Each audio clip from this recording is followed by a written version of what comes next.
happening in the world of sport. Thank you so much. So, as I said, a bumper evening of football last night. And of course, we really have entered the business end of the season.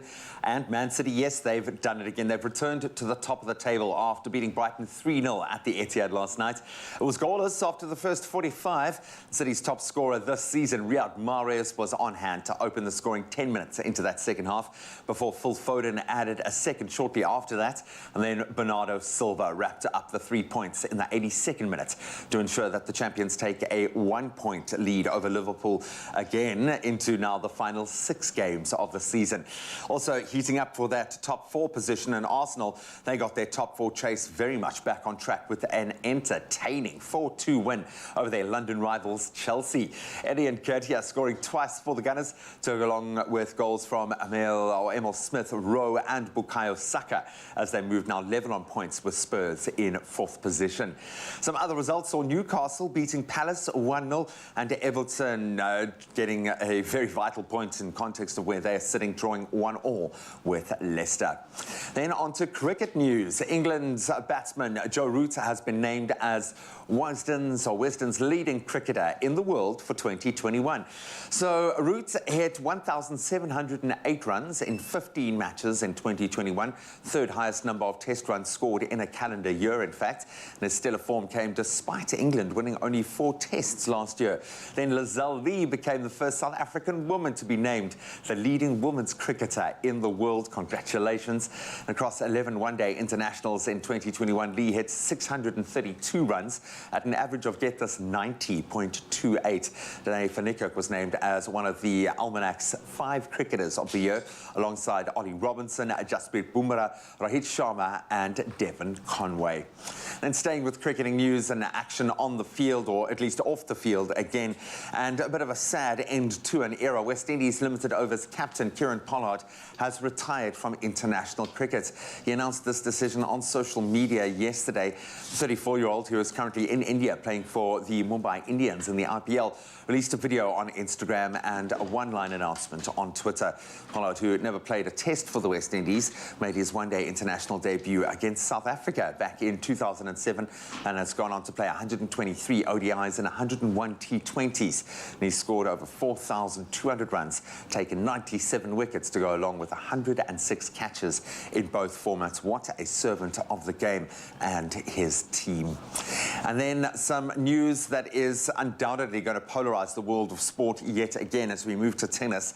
Wimbledon has barred all Russian and Belarusian players from this year's championships due to Moscow's invasion of the Ukraine, a decision which was swiftly condemned by both the men's and women's tours, as well as American great Martina Navratilova. The move is the first time players have been banned on the grounds of nationality since the immediate post-World War II era, when, of course, German and Japanese players were excluded. The Grass Court Grand Slam is the first tennis tournament to ban individual competitors from 2 countries, meaning world's number 2, Daniil Medvedev from Russia, and women's 4th-ranked Arina Sabalenka of Belarus will be banned from the tournament, which starts on the 27th of June. The players have also been banned from the UK Grass Court tournaments held in the build-up to Wimbledon as well. Certainly watch that story closely, but that's where we leave our sport for this hour. Let's set the tone for this Klein Vrydag with the latest on the weather front.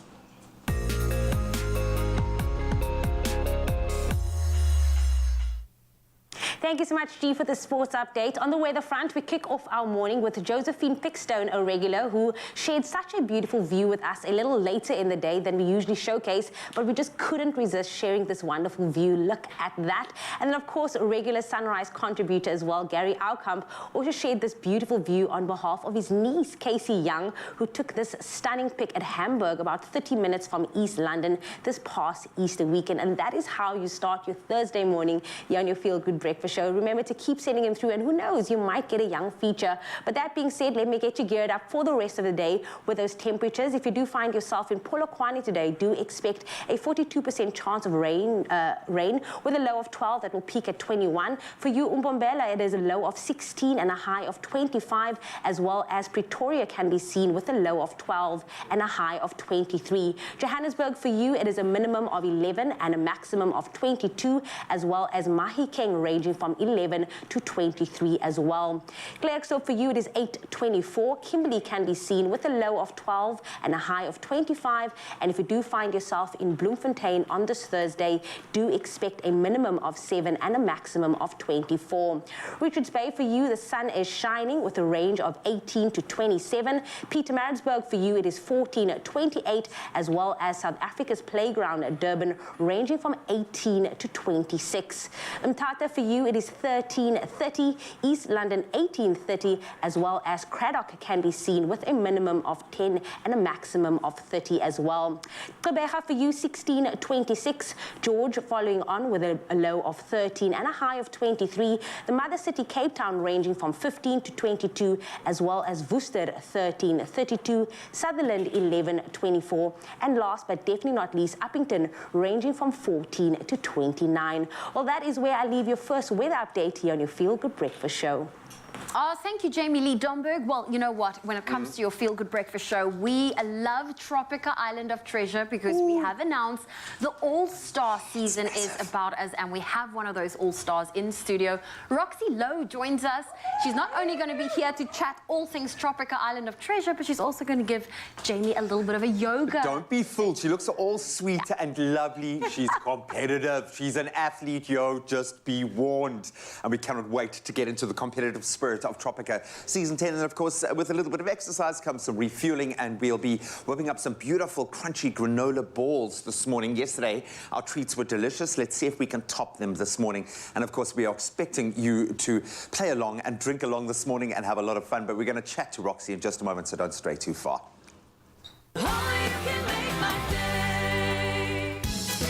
We are back with the best of the best in the All-Star Season 10 of Tropica Island of Treasure. And we're going big! Buy a Tropica, find your code under the cap, and stand a chance to win loads of instant prizes. Plus, if you find the treasure under the cap, you will win one of 10 big prizes. See pack for details. Tropica, nothing smooth.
It's my feel-good breakfast show.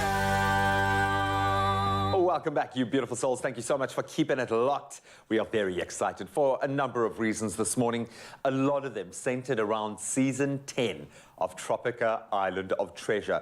is celebrating 10 amazing seasons in the only way they can, with the All-Star season. And they'll be bringing back past celebs from all past seasons who we absolutely love, the crowd favourites. And Roxy Lowe certainly fits that bill. She was a viewer favourite from the very first season of Tropica Island of Treasure. And she is here this morning to tell us about her smooth memories, if she can actually remember that time, because this is like over a decade ago. Yeah, 14 years ago. Oh, my word. Crazy to think. What was that experience like? It was broadcast on YouTube. It was a completely different mindset. It's become so competitive now. What was it like then? And can you still remember the vibe and what it was like being on the island and living? Well, you live in a bikini anyway, so I suppose that comes naturally. But what are your memories of that time? Wow, it was super special though as well, because it was the first one. We were kind of pioneering the whole thing, so it was really cool. I met such cool people. I've still got friends from 14 years back. The island experience was special, and obviously we were on Mauritius then, and there was nothing. You know, it wasn't like Mauritius today, where there's so much, everything's so commercial, and there's so much on the island. There was barely anything. So we got to see Mauritius in its raw, natural state, which is super cool. Obviously, I would imagine one of the best parts is the dynamic between all of the celebs on the show, the chemistry. It's vital that you and your partner obviously get on incredibly well and can work well together as a team. Can you remember some of the celebs that stood out in that first season? Who were the ones that stood out for you? Wow. Pam Andrews, she won, so obviously she's a standout. Kelly Kamalo, I love Kelly. We're very close. Superstars, yeah. Superstars, Joey Rustin. I'm on 3 now. Heinu Smith, Nadine, Gift, Luis Obalo, what a special soul. See, that was a really nice group of people, all sweet and lovely. Since then, things have progressed a little bit. It's become really competitive. Obviously, like 500,000 Rand is a massive, massive prize. You get to split $1 million with your partner. How are you feeling about going into this round now? Are you nervous? Are you excited? Are you thinking about the island and just chilling out? Where's your headspace at? Because I have a feeling this is going to be probably one of the toughest seasons to date. It's definitely going to be tough, and I mean the mental prep leading into it, I'm not quite sure what it's going to be like, first of all, because I haven't been there for 14 years. Just play Sudoku every day. Sudoku and push-ups every day. Ooh, Sudoku, okay, good point. I Didn't know even these think things. about that. It's an opportunity to get away. How do you wrap your head around disappearing out of the real world, because you go into this bubble, and I know bubble's a negative word to use these days, but this is a happy bubble, a positive bubble. How are you feeling about unplugging from the real world and stepping into this Tropica Island of Treasure bubble again? I'm so excited. Tropica cocktails, nice people, the sunshine. What is going to win it for you now? How are you wrapping your head around that side of things? Because surely you've got to go into this with a strategy. You've got to have some kind of competitive edge, because it's going to be pretty fierce, I think, from the get-go. Yeah, definitely. Just preparing, mentally preparing, physically preparing, cross-training, because you really don't know what's going to be thrown at you. So it's just getting into, like you said, that headspace of competition, of the island, and just that disconnect from reality. I'm so excited. I mean, the games itself must have evolved so much in the last 14 years. I can't wait to see what's in store for us. You, man. I remember our crew came back broken from the last one, so I can only imagine what the contestants go through. So we're going to chat about the entering process and how those that want to come and join you on this odyssey can get involved. What do you think you're going to need from your partner? What do you bring to the party in terms of your strengths, and how do you think you're going to need to be balanced out, if you will? Cool. Well, for me, it's not so much balancing out, but it's rather communicating together and being a strong team. So having someone that's a good communicator, so we can make sure we speak in the same language, someone that's calm under pressure, and big match temperament. It's a real thing, which is one of my strengths, and hopefully I'll get someone that's in the same space, and then having fun. You don't want anyone stressing out. You want to have a jol, because that's what we're really there for. And chatting to Anga, he was saying, like, because he lost, I think, every one of his challenges just about, or came second last up until crunch time in the last 2 weeks, and they suddenly won and they came good. And he said it was purely because he and his partner were loving every second of it, because you get to have so much fun. And you look at a challenge like this, what are you nervous about? What has got you staying up at night? Is there anything that you're a little bit kind of insecure about? Definitely the unexpected. I'm not quite sure where to prep and where to train. Nervous, no. I'm more excited. I'm a bit of a problem solver myself, and I like to think out of the box. I'm a creative thinker. So whatever gets thrown at me, as long as I've got enough time just to kind of string it all together, I'm sure I'll be fine. You'll be fine. You do have the BMT. We've seen it before. You've got a beautiful group going with you, and it's all lovely people as well. It's so strange. I think this, or maybe it's after the last 2 years that we've all experienced collectively, but it feels like we're all friends in the industry now. Everyone is connected. How are you feeling about the group of superstars that you are going to the island with this year? No, it's so awesome. I mean, especially after COVID, the entertainment industry took a bit of a knock. So it's so nice to just kind of talk about that and talk about the realness of what the last few years have been, and then to step forward and create a springboard for us going forward. And those relationships again, like seeing Kelly after 14 years, it's just been so amazing. Seeing Sashi, another good friend, Jono, these are all my mates. And they're all competitive. And competitive, but we're leaving that part out until we get on the field. And then the fire we're is not on the going field to yet. burn. Oh, man, it's going to get heated up. And just wait till we start pairing you off and let's kicks into a higher gear. It's going to get crazy. I have a feeling this is going to be the biggest, most publicized, most enjoyed season to date. And I'm so glad that you're there, one of the OGs from season 1.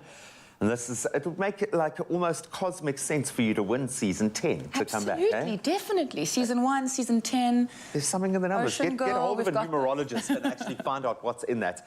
We love you, man, and we are so excited. I'm going to say this to all the contestants because I love you all. But right now, we want you to win. For the next, 3 hours, you're the girl. For the next 3 months. Yeah, for the next 3 months, we're going to push. Roxy, thank you so much for joining us this morning. She's going to be putting some of us through our paces this morning, doing what she does best. And we're going to hear a little bit more from her and about how you guys at home can get in on the act and what she expects from her partner. But this is how you can possibly join Roxy and those All-Stars in season 10. What you're going to do is send your name, and that's to our WhatsApp number, 082-857-8054. Really simple. Follow the link or upload your audition video on the socials, tagging @mytropica and #Tropica. All important, don't forget that. And then you'll get your chance to get your spot on the island and possibly to be chosen as one of those competitors who are going to be going for that cool $1 million. And we want you to tell us why you should be chosen to compete with one of these all-star celebs and stand a chance of winning that share of, as I said, a smooth R1 million. It could be you joining Anga and the all-star celebrities on the island, but you've got to put your hand up. We'll tell you how in just a moment. Well, listen, if you're going to be participating in something as extreme as that, you're going to need loads of energy. And if you're like me, trying to do the whole, let's get back into a healthy routine, let's do a little bit of meal prep, we are here to take care of it. We have the lady with all the sparkles, Michaela. She's got the sparkles on her head, she's got the sparkles on her nails, and she's about to show us how to make these delicious, crunchy granola energy balls with a fruit yogurt drizzle. Michaela, this is something nice. You can prep it ahead of time, and this is something you can eat on the go, perfect for, a snacking point, really just to boost your energy if you want to avoid that cup of coffee later in the day. But this is something that I quite love, and I'm loving the ingredients I'm seeing in front of me. I know, and I'm low-key obsessed with the berry flavor. Okay. Oh, our it's so jungle good. granola. So good. And it's just you just need a blender or a NutriBullet of sorts, and you just throw it all in there, and you're good to go. You're good to go? Yeah. Okay, so this is an easy and quick recipe. You want to start off with 1 cup of our granola. There we go, and we are using the berry. And this recipe, we're using our jungle muesli, which is high in fiber and also low in sodium, making this a super healthy treat that will keep you fuller for longer. And you can also use peanut butter if you do not have any almond butter. I'm going ahead in the recipe here. You are. Go for it. Wow. Let's- Okay, so you can blend this to the texture you like, but we're going for like semi-fine right now. That's good. I personally prefer it not too fine. Yeah. I love that crunch. That's what's going to bring us that crunchiness. And I mean, there's nuts in there, so you do not That was want to really lose out quick on though. that. I wasn't expecting that. It was a quick one.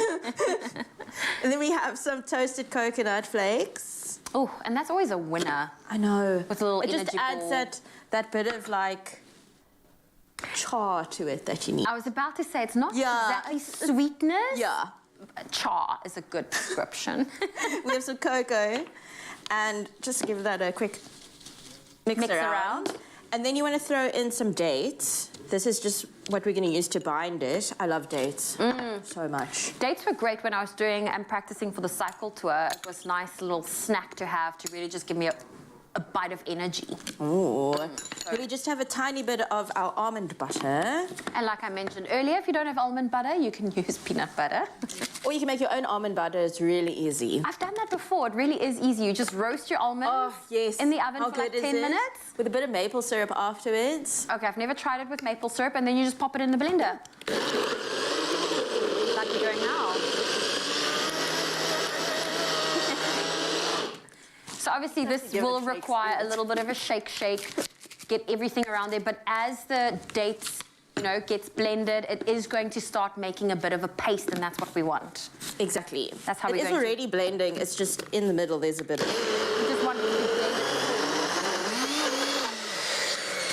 Okay, That's well, normal. While Michaela's happening. doing that, I'm going to make our fruit yogurt drizzle. So in front of me, I have some plain yogurt. You can obviously use yogurt. some flavored yogurt too, if you would love to. And we're going to add some fresh berries. I've got strawberries as well as blueberries. Oh, how good does this smell, though? And then we have a little bit of is this icing sugar. You're being sneaky here. And we're just going to blitz it up. So this really is a recipe just for add and blitz. Good to go. 100%. Okay. 1, 2, 3, go.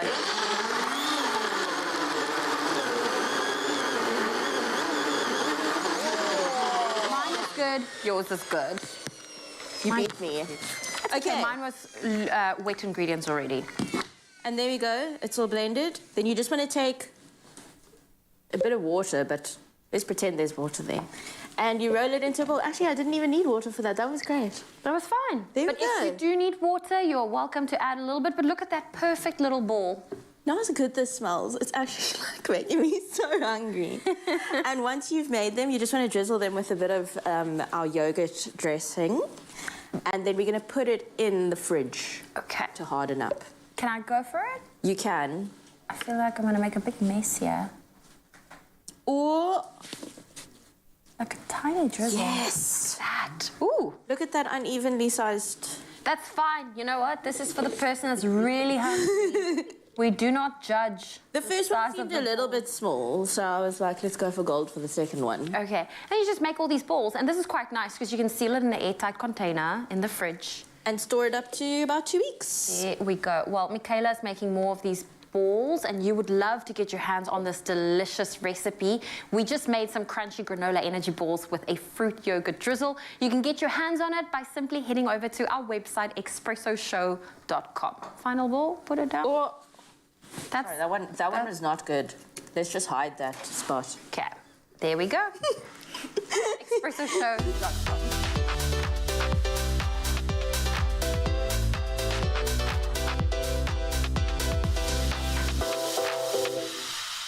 Only you can make my day.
simple as CBD should be.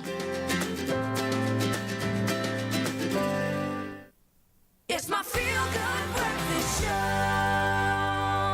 Welcome back. You're still live here on your Feel Good Breakfast Show. It is time for some fitness on this Thursday. And of course, Miss Roxy Lowe is leading us in a yoga routine this morning, and we can't wait to see what she has in store. Now, Roxy, of course, is no stranger to being fit and active. Look at these abs, everybody. Having started as a surfer and then model and now a yoga teacher, she has always had health and fitness front of mind. So what are we getting up to this morning? Because we want to look like this. We want to look like this. Look at this. This is beautiful. I just wanted to ask you, is this your secret weapon for the island that your partner needs to be, you know, starting their morning off with yoga?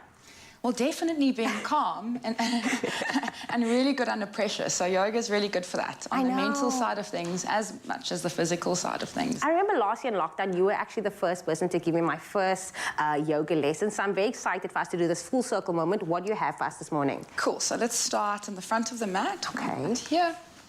And then we sweep our arms up. Feel the stretch. Inhale. And exhale, hands through center. Already just for the breathing, I'm already just focused, calm, ready for this morning. Perfect. Inhale. We'll have a few breaths here. And exhale. Inhale. And exhale out the mouth. Great. We'll step back. Get a little bit of heat building in the body. We're going to step the right leg forward. Great. And then we're going to find a warrior 2. There we go. So your front toes are pointing forward. Your back toes are either pointing to the left or to the front, somewhere in between. And then we find the strong warrior pose. Great. So we're going to hold for a few seconds here, building that mental strength. And again, just finding your place on the mat, starting to breathe.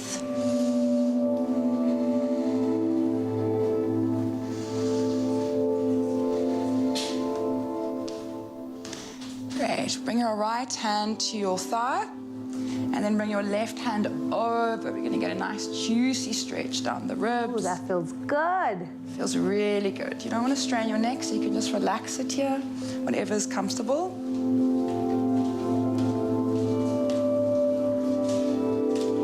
To the breathing, find warrior 2. Bring your left hand down, flip the right hand, and then paint the roof. Nice, you'll feel a nice stretch. I just heard a click in my back. I thought that was my back. I was like, you can hear the body. Great, back to warrior 2. And then we bring our hands together, step forward. Great, let's do 3 of those breaths again. What we do on the right, we do on the left to balance that out. Inhale and exhale. Inhale, exhale, letting all the stale air out. Inhale and release. Step back. Now we'll start with the left leg forward. Find your warrior 2. And again, back to the breath.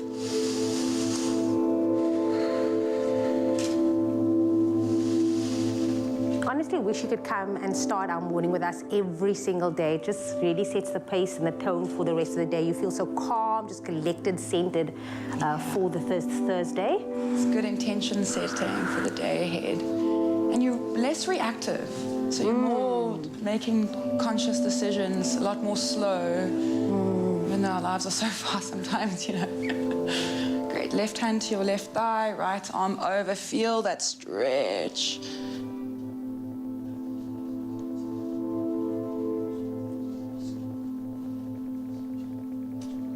Great. Back to warrior 2. Flip your left palm, paint the ceiling. Hear that click? If you hear a click, it's okay, everybody. Our bodies does that sometime. Great. Back to warrior 2. And then we'll step forward. Sweep the arms up. Inhale. And on the exhale, drop your right hand down and we're going to hinge. Great. Through the center. Do the same on the left. Great. Hands up. Exhale through center. And then keep your hands at your heart. We're going to go into a balancing pose. So stabilize to your right foot, left foot either to your calf. This is great for focus, also setting that concentration for the day, or your left foot to your thigh. Great, so wherever you're comfortable, try not to put pressure on your knee, so either above or below, and then you can tease your hands up wherever you're at. Great, so we'll be here for a few breaths. Great, let's balance that out. You do on the right, you do on the left. Tree.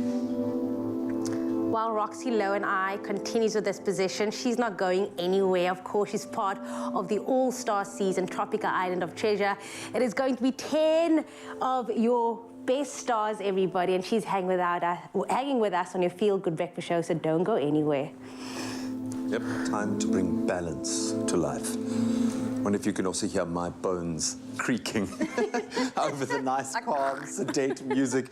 We love it. Thank you so much, Roxy. Yep, Roxy ain't going nowhere if you are keen to enter Tropica Island of Treasure Season 10. She's going to give the lowdown on what could get you that spot. But let's focus now on a little gap filler, and whether it's in between meetings, even in a traffic jam, or maybe after a gym workout, Super M is the perfect snacking solution for any of those moments. And apart from snacking, we found ways in which to make the most out of our mornings with Super M on a daily basis in everyday usage occasions. And we're about to show you how, in honor of this being World Innovation and Creativity Day, yeah? Well, we're going to be super duper creative, and I feel like you can start off with, have you ever had Super M with cereal? I have. And you have? I have. And can I tell you why? I'm an absolute fan of the vanilla-flavored Super M because it's quite subtle and it's just so comforting and delicious, and it just adds a completely different flavor profile to whatever cereal you're having. So cereal of choice, you can even just have your milk, and then I would add the Super M Vanilla. It's perfectly fitted to replace the milk that goes with your cereal. Simply use it as you would with normal milk, and then enhance that flavor of your morning cereal, making for a more enjoyable experience. Ooh. Absolutely beautiful. I'm going to do that right now. So while Graham's doing that, of course, there's also a way you can incorporate Super M, and this is through a morning coffee or an iced coffee. Now, just as you would enjoy your coffee with a dash of milk, Super M also complements the flavor of your coffee even more. Now, imagine how it will be on a nice, trendy iced coffee. There's just something about making an iced coffee at home that's just so delicious. Yeah. And you simply just add that dash of Super M vanilla or even strawberry flavor to your coffee. So look at this, our star ingredient that's emerging today, a little bit of maple syrup, just to make it extra indulgent. We've got one shot of espresso going in there. And I like to put the flavors in first, so you've got that like depth of flavor at the bottom, and then we're going to go with our vanilla flavored Super M as well, and get that beautiful ombre.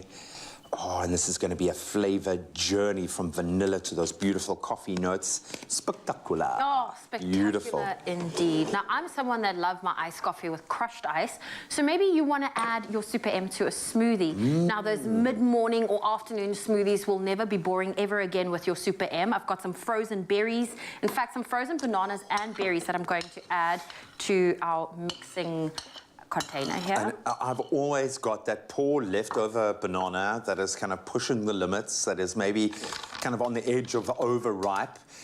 Freeze it. It's perfect. Chop it up and freeze it. Those are ideal for smoothies. They've got such a strong banana flavor as well. And then we're going to enhance it with banana flavored Super M. There we go. And of course, remember to peel your banana before you freeze it, because I've made that mistake. You left with a brown skinned banana that's frozen rock hard. You can't do much with it. So note to self. Beautiful. A quick little and blitz. easy. Yeah, I'm also like that with my smoothies. I like to keep a little bit of the consistency, that texture. Yeah, for sure. Okay, so we're going to have a taste of each thing. I did sneak a little taste of the iced coffee, which is amazing. So I'm going to first have some of my cereal. The banana Super M coming through. I love it. Okay, you go first. Magical. Magical, magical. I'll go for a taste on our banana and berry banana Super M smoothie.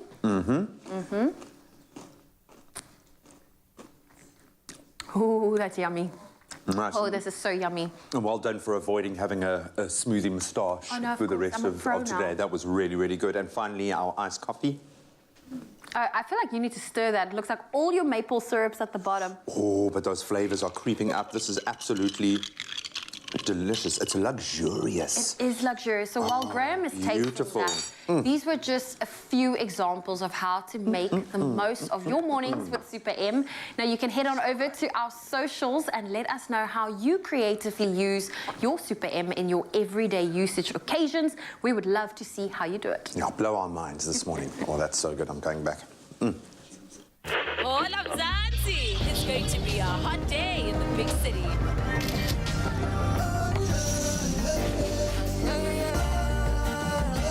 Super M Gap Filler. Made with love by Clover. Oh, you can make my day.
It's my feel-good breakfast show. It is the celebration of 10 seasons. Incredible. A decade of Tropica, Island of Treasure. And the smooth 9 all-star celebrities are looking for their perfect partners to join them on the island for some incredible adventures. And we're continuing the smooth talk now with all-stars celeb Roxy Lowe. Okay, you've had a chance to relax yourself with the yoga. Is the yoga going to be a thing on the island? Do you think you're going to get everyone every morning into a bit of a yoga vibe? Yeah, well, I hope everyone joins me. Yeah, I have a feeling they I'm will. not sure, that could be my edge. So Yeah. Sashi has asked me to do a little bit of yoga with her, so maybe because we're old friends. Just do all the wrong things, okay? Just give her a crink in her neck. You mentioned Sashi. I've known Sashi for the longest time. It's weird because we've all kind of grown up in the industry together. Yeah. Kind of. I remember when I was entering in the industry, you were kind of like on the top of every FHM list, and that was kind of. And we've watched your career blossom with everyone else's in this group. Yeah. We're all mates, but it's still a competition. You mentioned Sashi. Who are you most nervous about? Who do you think are going to be the Sashi, that really? one, Sashi, exactly. Obviously, we're very good friends. I know how smart she is. She's a chiropractor. She's physically strong. And she's going to give up a good fight. She's definitely going to put up. Yeah, I can see the fire in her eyes. And I kind of think that everyone there, I'm looking like Jono's also incredibly strong. They're a physical group. You're a beautiful group. So visually, this is going to be a lovely season to watch. You've spoken about some of the strengths that you think that you have in that space. Obviously, the physical strength is there. Do you still feel like you're going to be a physical competitor, or is the edge going to be a mental one for this kind of competition? Where do you think that battle line's going to be drawn? Big match temperament, because we're going to be under quite a bit of pressure. I mean, these are the all-stars. A lot of the the team, a lot of the cast is literally winners. Full on, so there's going to be pressure. So if you can handle pressure, I reckon the mental edge will be what cuts it. So if you had to envision your perfect partner to go through this journey with, because you guys, you're going to get so close and it's going to be so hectic and you have to literally, I keep using the word the fire, but you're going to have to go through the fire together. So what are you, if you could draw up a little wish list now, what are you looking for in your partner? Someone strong, a good communicator, someone that's going to have fun, and someone that can handle a bit of pressure. Someone that can be nice and calm and can think on their feet, because we don't want anyone freaking out. I don't want any fights. Oh, there will be fights. There will be freaking out. I hate to break it to you. Is it? Oh, damn. It's going to happen because this is going to be beeps. Some of the most intense time you've ever spent on an island. But of course, they've still got to get there. And I have a feeling, I was saying to you off camera, that this is going to probably be the most enthusiastically approached season yet. There is such a buzz around it, and I think obviously the prize money is just insane and a lot of people need it right now. If you could give advice to those that are entering, what needs to be in that video? What do they need to get across to get your attention and to get the team's attention to get them onto that island? What should they be doing in that video? Wow, I would say be authentic, because that's super important to bring through your authentic spirit, your skills, and definitely highlight your skill set. That's also really important, because we're going to choose on skills, authenticity, and yes, you know, you want to have fun. We don't want it to be boring. We're making TV too. Yeah, oh, exactly, and it is. Well, look, the joy for us is your failures are just as spectacular to watch as your successes, and I'm sorry to say that, but from an entertainment value perspective, we love it, man, because we get, you know, both sides. I can feel your excitement and going, and also a little bit of trepidation, which is perfectly natural. It must be like that because this is going to be something completely different. But if you could sit down with these contestants who are entering right now, why do you think they should enter? Why have you entered? Why are you so excited, and why should they be? Well, we're going to be on an island after COVID, after lockdown. That's it. Okay, fine. We've got an awesome cast. The crew is so cool too. We've got like all stars, awesome people to hang with. We're going to be sipping Tropica cocktails, pina coladas, and then, of course, the prize money. The prize money. What are you going to say to yourself? Because there will be those crunch moments, and in your heart of hearts, you want to win this thing. Otherwise, why are you doing this? What's your mantra? What are you going to be repeating to yourself to get the job done? That's a good one. Eyes on the prize. Eyes on the prize. And it's going to literally be there. There's like a treasure chest. Oh, wow. With like $1 million in it. And you can literally put your eyes on the prize, which makes it even more real. Oh, talking to you, I'm like nervous and excited here and actually don't know what to do with myself. So I can only imagine how excited you are. We're not going to let you go anywhere this morning. In fact, we're going to let you cook and have as much fun with us as possible. And possibly, yes, do a little bit more yoga. Because she's always ready for yoga. That's the joy of being Roxy. But of course, the most important message we need to send today is that you guys need to think about your audition videos if you want to get on that island and make them special. This is how you enter. You've got to send your name to our WhatsApp number, which is 082-857-8054, and then follow the link, upload your audition video on the socials, tagging @mytropica and using that all-important hashtag Tropica, and that'll be your way to at least hopefully get your chance to get onto that island and win your share of a very smooth R1 million that, yes, you will see in a giant treasure chest there. It's yours. You go and get it. You go and get it. Eyes on the prize. Eyes on the prize, Roxy. Eyes on the prize. And we are about to make an all-star recipe just for you. Now, get this. If you've never tried Clover Bliss double cream yogurt in red velvet flavor, now, let me tell you, now is the perfect time for you to try it. It's all the decadence of a delicious red velvet cake in a creamy yogurt form. And to show you just how indulgent it can be, we're making red velvet crinkle cookies with a Bliss yogurt glaze. Yummy, yummy in our tummy. It sounds so good. And you got this again. Yeah, but you're not using it this time. That is good. I'm so happy. You can use the hand whisk, though. I need some of this. Okay. For my Where do we start? Because it feels like there's a lot going on and we need to get started somewhere. Cream your sugar Cream your sugar. butter together. Okay. Got it.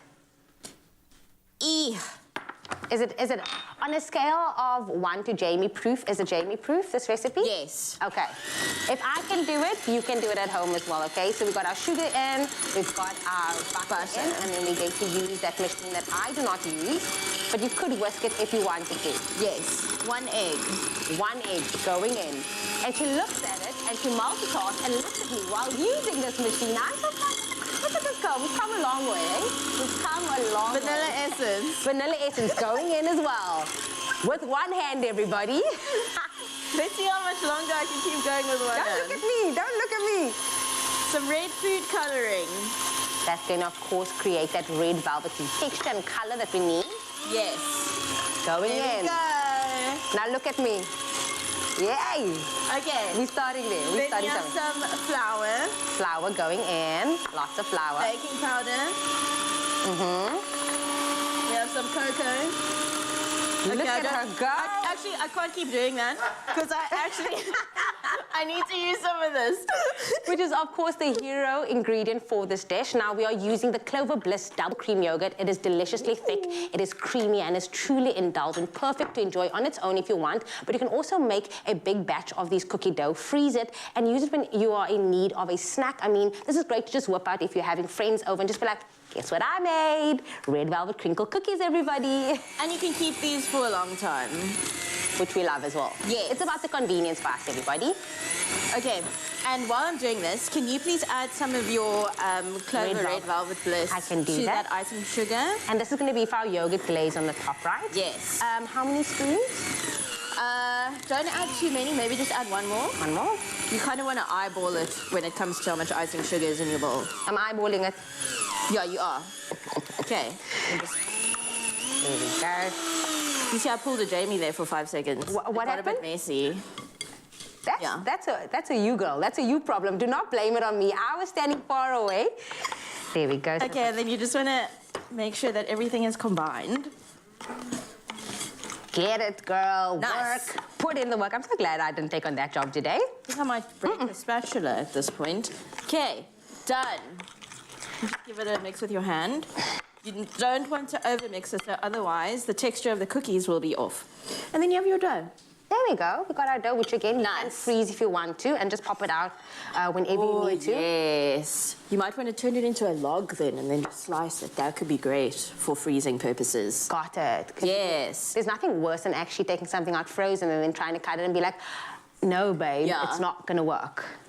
And then we had some pre-made one, but considering the fact that we actually finished this one, you just want to roll them up into balls, and also you just want to dip them in some icing sugar. I love it when we do no bake treats because it's just. No, my dude, we're going to bake this. Oh, okay. So then everybody please follow the recipe because you do actually need to bake this. Don't listen to me. It gets a crinkle from the bake. Yes. Got it. And also there was flour in here and an egg, so you need to cook all those things down. Yeah, you actually do, eh? Shem, I'm still sick, guys. I'm still sick. That's Yeah, fine. yeah, that's okay. Yeah, 100%. Bake in the oven at 180 degrees Celsius for like 10 to 15 minutes because cookies always go very quickly. Okay. And then they will be beautiful like that. And once it's done, we just want to drizzle it with some of our icing. But we're not going to do it on these because they're not cooked. They're not cooked. You do need to cook them. Here's the thing. I think that this is perfect for all-stars, and one all-star that we have with us is Miss Roxy Lowe. Come on in, girl. We are making you work today. I mean, we loved having yoga with you, and I know it is a bit early for you, but we thought we'd treat you to some of our red velvet crinkle cookies. So if you do want to taste it, go ahead. These are cooked, right? Yes. The shade, everybody. It's still early for the shade, so please go ahead and try them myself. Am I the only one trying? Yeah. I didn't do it. Don't worry. I didn't do it. If I made it, I would not recommend you eating it. Here we go. Oh, wow. TV bite, TV moment. If you want to be away like Roxy is right now, head on over to our website, expressoshow.com, to get your hands on this recipe. And it is easy. And again, don't forget to bake it, everybody. Don't forget to bake it. Very important.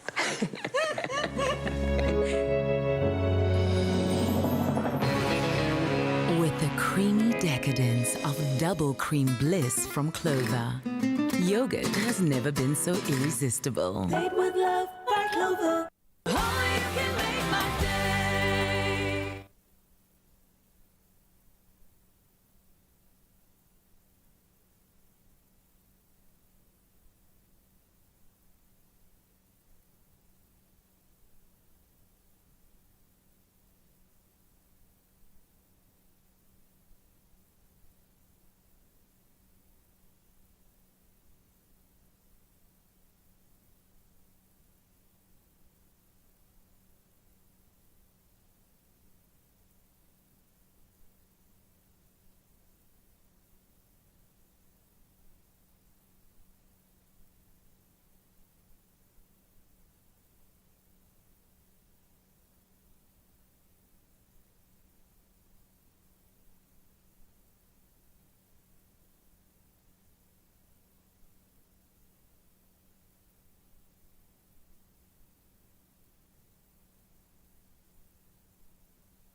It's my feel-good breakfast show. It is indeed. Welcome back. This is your Feel Good Breakfast Show, Expresso on S3. Now, from Chesterfield, England to Cape Town, South Africa, UK musician Lowry is fast becoming one of the most talked about and promising indie names in guitar pop, with a huge TikTok following to boot. His new song, We Had Everything, was released earlier this year in January, and now he is gearing up to go on tour with Canadian duo Neon Dreams, who won your Feel Good Breakfast Show not too long ago. But let's take a listen to Lowry. Gig on a Sunday afternoon, let me set the pace. We only had a drink or two, and you told me we're just mates. I had to wonder why, and then you showed me photos of your other half, who lives in Hong Kong. You've got a boyfriend, and he looks He now joins us in studio. It's Lowry on your Feel Good Breakfast Show. How does it feel? I always ask artists, how does it feel seeing yourself on the screen, hearing yourself? I don't like it. I don't like it. No, not at all. Oh. No, I love my job. It's so good, but I just find it weird to be there. Do you know what I mean? And have you adjusted to being in South Africa, been able to explore some? There was no adjustment period. I got here and I've been chilled ever since. I've just been walking around. It's been great, yeah. Oh, well, listen, that is amazing. And what I think quite interesting is that you wrote your first song, Trampoline, at the age of 14. Yeah. Did you ever think that this is how your career was going to go and, you know, everything that came with it? I hoped so, yeah. That was planned, but no, I didn't know it actually happened. I'm just glad it did. Well, that's amazing. So what brings you to South Africa is you are going on a 10-day performance, well, 10-day tour with Neon Dreams, and you guys are starting tonight at the Barnyard Theatre in Cape Town. Yep. How did this collaboration come about? Because they're from Canada, you're from the UK. Yeah, it was Instagram. They DM'd me on Instagram and they were like, we really like your music. And this was like 4 years ago. This is like a really long time ago, before either of us had really done anything. And we just stayed in touch. And then they came on my European tour like a year ago, 2 years ago. And then they invited me to this one. So I was like, yeah. That's amazing. Yeah. Isn't it amazing how platforms like Instagram and TikTok can bring people together? It's class. Yeah. And you've got a big TikTok following yourself. What is some of the content you love to share? I find videos that I think are really funny, and then I duet them or do stitches and basically just not make fun of them, but like find it funny. You find it funny? Yeah. Did you see that latest trend about the girl that put her camera down and then made that funny sound when she knocked? Did you do one of those songs? It's in the drafts. It's definitely there, ready to go, yeah. Is it? When are you going to release that one? Because it's been hilarious to watch everyone's little duos of this little girl that, like, I call her a little girl, but she knocks her side against the side of the bed and she makes this sound, and then everyone just does a sound to it. Yeah, I feel so sorry for her. I know. There's like 30,000 videos now, isn't it? But yeah, it's tonight. That's a tonight job. Can't miss the trend. No, you can't miss the trend, and you have to hop onto it. Now, in January, you released your latest single. The new one is called We Had Everything. And what can people expect from you tonight at the Barnyard Theatre and every evening that you perform alongside Neon Dreams? Loads of energy. I like shows like Joel, having a Joel. A Joel, right, yes, having a Joel, Yeah. That's good. But yeah, just energy, just like fun. I don't really do sad songs on purpose because I don't like feeling sad. Okay. So yeah, it's just happy music all night. It's great. Happy music. I mean, you've got such a unique laugh, so of course we are looking forward to hearing you perform. You are going to be doing some acoustic songs for us. Now, normally when I think acoustic, I think sad, but I know that's not the case. What are you going to perform for us today? Happy acoustic. Happy acoustic. No, it's a song called Trampoline, the one that I wrote when I was really young, and another song called Blank Face. Yeah. Do you find it quite interesting that a song you wrote so long ago is still relevant today? Like, can you picture 14-year-old Casey being that smart? Like, not that smart, but like, sorry, being Great, that, like, thanks. insightful. Apologies, insightful's the word I was looking for. If I had to look back at something I wrote at the age of 14, I don't know if it would make sense or be It doesn't make sense. The song's terrible. No, it's a really bad song, but it's got a good vibe to it, so everyone likes it, yeah. Okay, so you think it's a bad song? It's literally a song about trampolines. It's like, it's not the best song in the world, but it's really fun, yeah. Okay, well, we are looking forward to all of that fun. We are looking forward to having that fun injected on your day, especially it being Thursday so close to the weekend. Casey Lowry's not going anywhere. He's got 2 acoustic performances coming your way, and of course, do not miss his performance. He is performing alongside Neon Dreams on their tour. First performance tonight at the Barnyard Theatre. Thank you so much, Zoe. The time now is 7 o'clock. Time to have a first look at those news headlines, starting on the national front. The CEO of Eskom, Andre de Ruyter, has again made a plea that the power supplier urgently needs between 4,000 and 6,000 megawatts to reduce the risk of load shedding. De Ruyter emphasized that Eskom urgently needed to get cleaner and greener energy in operation due to the deterioration of its fleet of obsolete power stations. Now, de Ruyter says Eskom implements policy but cannot manage it. Eskom says there is a series of systems in place to ensure that a total power outage will not materialize. Then staying on the local front, the eThekwini Metro in KZN has announced it will assist the families of flood victims of whom the death toll stands at 448. The city will assist people with 15,000 rand per flood victim for the cost of funerals, and the government has set aside 200 million rand for all tertiary institutions that were damaged by the floods in KZN. Meanwhile, SASSA has announced it will increase food vouchers to 3,960 rand for families who lost loved ones in the floods. Now, food vouchers would be increased to 1,980 rand. Then looking to news on the international front, some civilians trapped for weeks in the besieged city of Mariupol in Ukraine have been able to leave, but officials say there were far fewer than hoped. Now, Donetsk's governor said they'd planned for buses to evacuate 6,000 women, children and elderly people, but not many had left. A Marine commander in Ukraine's last stronghold in the city, a steelworks plant, says his men have only a few hours left. Now, in a video, Major Sedi Volina says his troops will not surrender. Then staying on the international front, tech giant Google has announced that it will build its first product development center in Africa in Kenya's capital, Nairobi. In 2018, the company announced a $1 billion investment plan for Africa to capitalize on the growing number of internet users on the continent. Earlier this year, payments technology firm Visa and computer software giant Microsoft also opened innovation hubs in Nairobi. The centers will see job opportunities for software engineers engineers, researchers, as well as designers.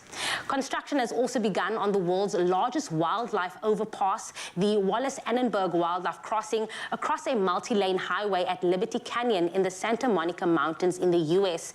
Now, the 210-foot-long, 165-foot-wide green bridge will allow animals such as mountain lions, coyotes, snakes, and toads to safely cross U.S. Highway 101 near Los Angeles. Now, every day, some 300,000 cars move through the area of the soon-to-be wildlife bridge. The Santa Monica Mountains Conservancy said the division of the Simi Hills and the Santa Susana Mountains from the Santa Monica Mountains by Highway 101 had resulted in restricted movement for native species, which interfered with breeding and hunting, especially for larger mammals such as bobcats and mountain lions. Now, the Conservancy said Highway 101 was a virtually impenetrable barrier for many wildlife species, including mountain lions, bobcats, gray foxes, coyotes, and mule deers. The wildlife overpass is expected to be completed in early 2025. The cost has been estimated at some $19 million.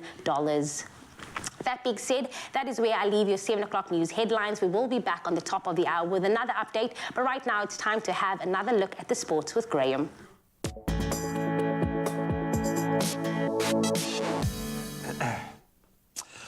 It seems they were only knocked off the top spot for under a day. Man City have returned to the top of the Premier League table. It was after beating Brighton 3-0 at the Etihad last night.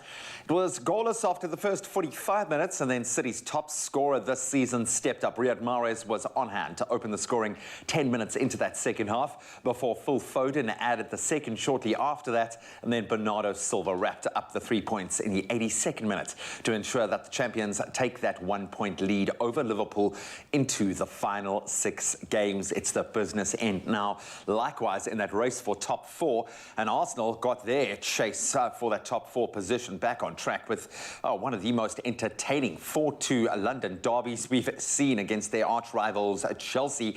Eddie Nketiah scored twice for the Gunners to go along with goals from Emile Smith-Rowe and Bukayo Saka as they moved 11 on points, with Spurs now in 4th position on the log. Some other results saw Newcastle continue their good form, beating Palace 1-0, and then Everton, they will savour that 1 point that they got from the draw against Leicester. Then we move on to cricket. England's batsman Joe Root has been named as Wisden's leading cricketer in the world for 2021. So Root hit an incredible 1,708 runs in just 15 matches in 2021, the 3rd highest number of test runs scored in a calendar year ever. And his stellar form came despite his team, England, winning only 4 tests last year. Then Lizelle Lee became the first South African woman to be named the leading women's cricketer in the world. Across 11 one-day internationals over the year of 2021, Lee hit a massive 632 runs at an average of, get this, 90.28. Then Danae van Niekerk was named as one of the Almanac's 5 cricketers of the year, alongside an illustrious field: Ollie Robinson, Jasprit Bumrah, Rohit Sharma, and Devon Conway. And then some sad news on the cricketing front as well, certainly for the West Indies. Their limited overs captain, Kieron Pollard, one of the most liked players in the world, has retired from international cricket, announcing his decision on social media yesterday.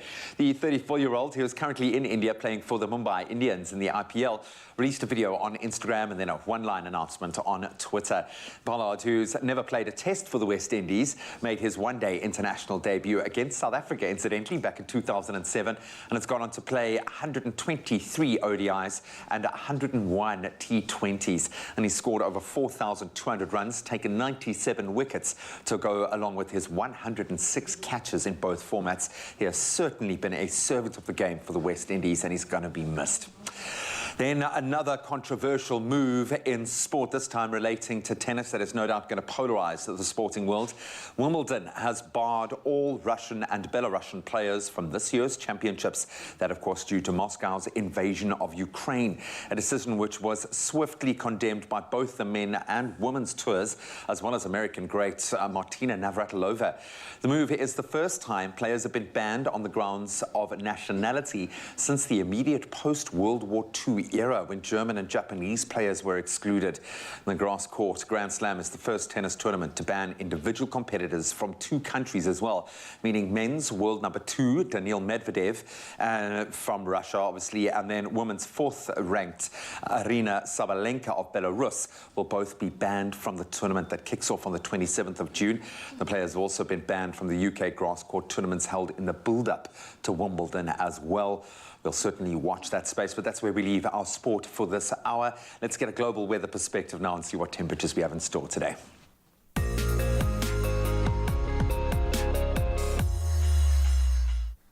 Thank you, Graham. And we're going to start off with some news. Sea turtles face many threats, from ocean plastic pollution to climate crisis. However, the critically endangered hawksbill sea turtle faces a unique danger. Its spangled shell is highly desirable to create the falsely named tortoise shell material popular for trinkets and jewelry.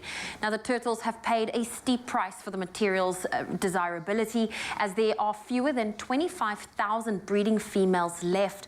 While selling the real tortoise shell is now illegal, the practice sadly persists. And to eliminate this, scientists have developed the first ever app that uses artificial intelligence as a tool against the illegal wildlife trade. Tourists and shoppers can use sea shell to determine whether or not a tortoise shell souvenir is genuine. As Alexander Robillard, a pre-doctoral fellow from the Smithsonian's Data Science Lab, put it, and I quote, "Thanks to our conservation partners around the world who have contributed tortoise shell pictures, we have created a first in the wildlife trafficking field, an app that can help individual consumers identify and avoid endangered animal products."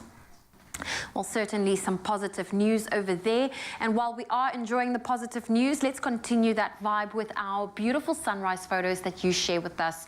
Now, first one that came through for this morning, this lovely one was sent in by Rukaya Shabuddin. This fresh one came off a beautiful one of the sky, the sun glowing in the distance. And then Heidi Witt Douglas from Tropica captured this stunning silhouetted image as the sky transitions from dark hues to blues, and that's to warm yellows and oranges. Absolutely beautiful. Well, if you have a sunrise photo that you'd love to share with us, please do so on the Expresso Facebook page. Let's look at your temperatures. If you're in Polokwane, expect a low of 12 and a high of 21. Mbombela 16, reaching a high of 25. A sunny day in Pretoria, 12 is your low, 23 your high. Johannesburg 11, reaching a high of 22. Mahikeng 11, 23. Sunny in Klerksdorp, 8 is your low, 24 your high. Kimberley 12, 25. Bloemfontein 7, reaching a high of 24. Sunny in Richards Bay with a high of 27. Pietermaritzburg sunny with a high of 28. Durban sunny, a low of 18, a high of 26. Mthatha 13 with a high of 34 today. If you're in East London, 18 is your low, 30 your high. Cradock 10 with a high of 30 degrees Celsius. Gqeberha 16, 26. George 13, reaching a high of 23. If you're in Cape Town, 15 is your low, 22 your high. Worcester 13 with a high of 32 for today. Sutherland 14, 24, and a sunny day can be expected in Uppington, a low of 14 and a high of 29 degrees Celsius. And that's where I leave your weather for now on your Feel Good Breakfast Show. All right, so here's the deal. Even though this week is a short one, it may feel like it's dragging just a little bit. Why does it feel like the longest week of the year? I don't know. But we are here to help make it a little easier and at least take one responsibility off your shoulders and make mealtime quick and simple.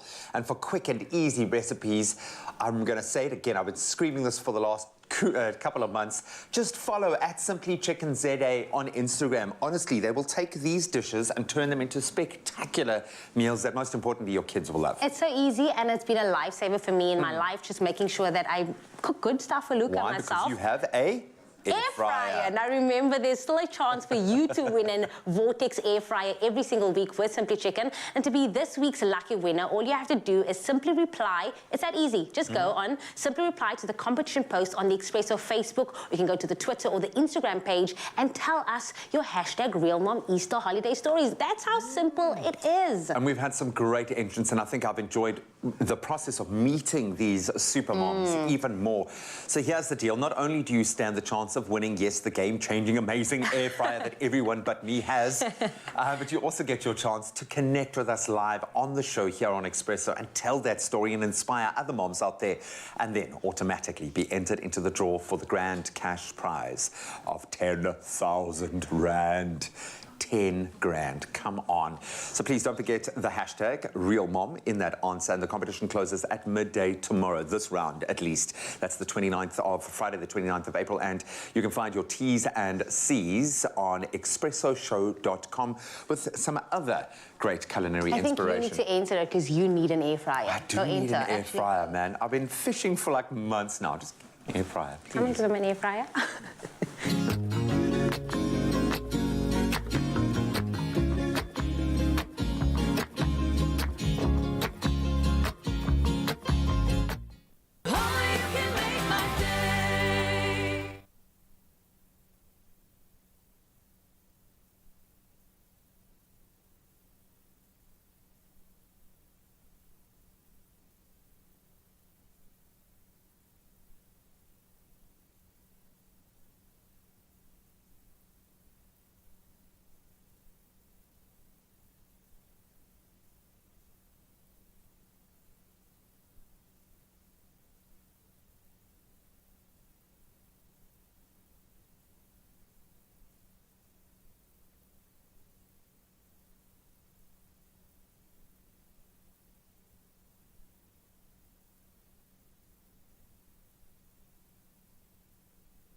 It's my feel-good breakfast show.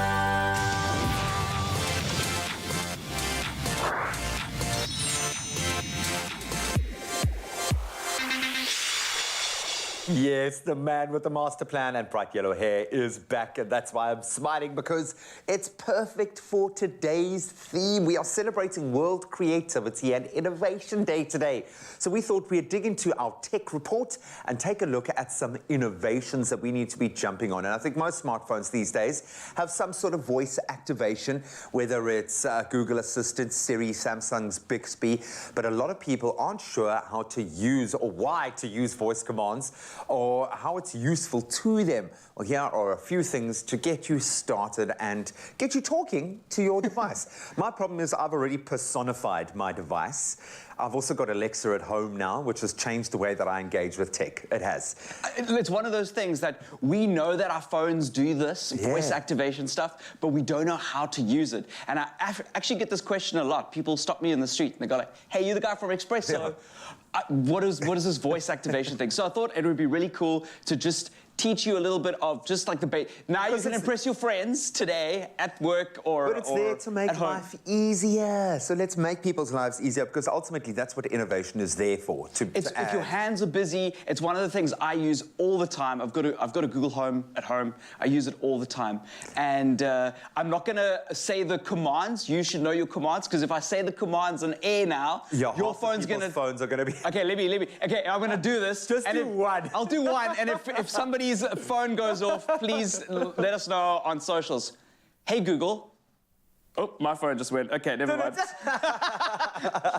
Okay, so anyway, so the first thing that I recommend doing is... Alexa, play Black Betty.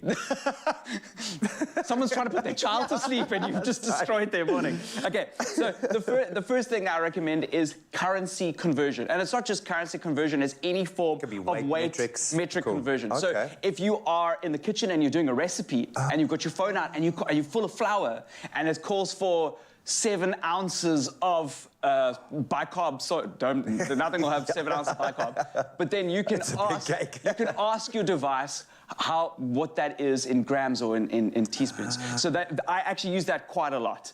I'm down with that. There's a lot of recipes online and they're always the worst and they aren't in metric, so it's what it is. The next thing is to play a song.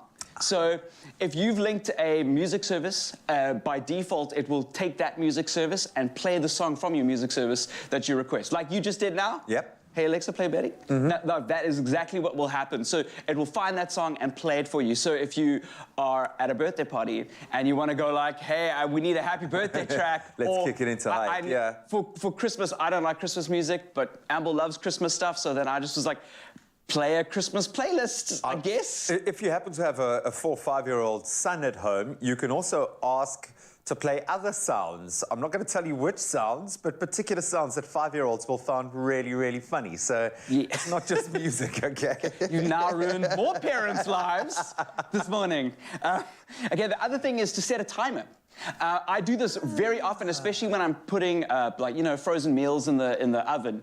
I just want to pick up your phone and then to set a timer can be quite time-consuming, ironically. And even the ones that are on your stove are a little bit cumbersome, or in the microwave. But just by calling to your phone and asking it to set a timer for 30 minutes, you'll get notified with your phone and go like, oh, yes.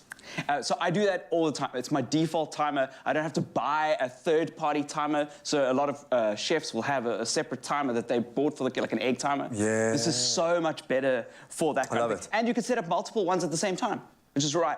And you can ask it how much time is left on the timer. So there's all those kinds of things. I also like to ask what the weather is going to be. So when I'm getting dressed, sometimes I don't have my phone on me or it's charging in another room, and I've got like my smart speaker. But if you've got your phone on the bed while you're getting changed, just ask it what the weather is going to be, and that will help you get dressed in the morning or find out what's actually going on for the rest of the day. I love that. And then finally, we need to smile and laugh every once in a while. And this is when the phone starts to become personified, when you can have conversations with it. Yeah, I thought I'd throw this in because it's fun. But you can ask your smartphone to tell you a joke. So obviously it's useful if you need to have a joke ready. Do you know how often we have to tell jokes on this show, dude? So you could just pull it up and ask it a joke. But also it's a nice party trick. So if you've got your phone and people are around, you can be like, tell me a dad joke. Yeah, exactly. And then it'll bring up like a dad joke. We joke about this, but I've been so focused on, now that we're back at work full time and trying to manage our time working from home and in the workplace in this new dynamic world that we live in. Think about it, 5 minutes for each one of these tasks if you're not using a voice command. That's a half an hour out of your day that you've lost staring at your phone while you could be doing something else and just asking it to do it. That's a half an hour over 2 days, an hour and a half over 3 days. You get what I'm saying? Use this innovation because it's there not just today because it's World Creativity and Innovation Day, but every day because it makes your life better. Well, we are all about learning today, and grandmothers are raising over 4 million of our children in South Africa every single day. Now, Go Gogo Go is a South African NGO that's dedicated to supporting and empowering those same grandmothers to make more of a difference through technology and the lives of the kids that they raise. Take a look.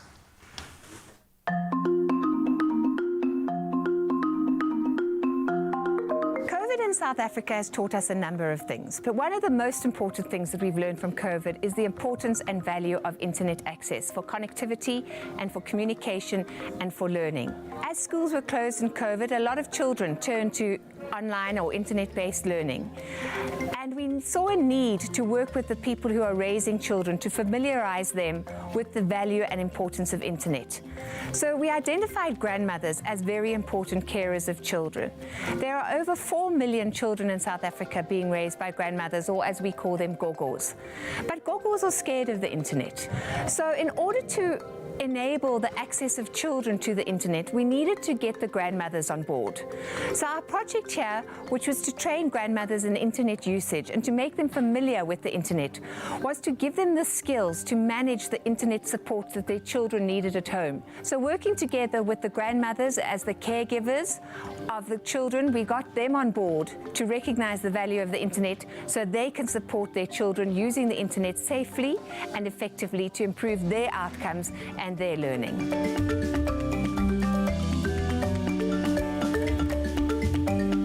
We are so blessed to have people such as Jane and her staff. Very humble people, very hardworking organization which stands by its name when it says go, go, go, go, meaning that go, go, don't be stagnant. Don't stand one place. You have to jump and go for it and work hard. And everybody here, our elders here, the outreach program, they are yearning to come and learn.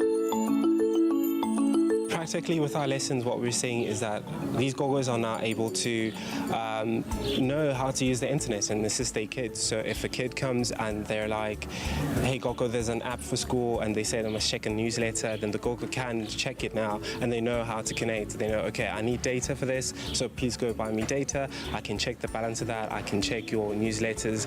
If they need to talk to their teachers via WhatsApp, now they can. Those are the sort of practical things that we're seeing. The elderly are being left behind in a number of ways in South Africa. In fact, the elderly are often the most marginalized and vulnerable population in this country, in particular older people who collect grants. So what we've done is that we've identified places where older people collect. This is an NGO in Alexandra called Itlocha Maleng Old Age Home. And working with the elderly people who come to the old age home to collect the food parcels, we have set up a program to teach tech information or digital technology to these older people. So by taking grandmothers to this 8-week course, they are learning the skills to access a number of apps on the internet that they can use to improve the outcomes of their household and their lives.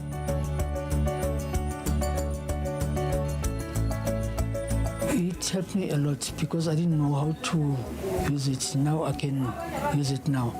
I thank the Gogos to help me. Now they help us a lot.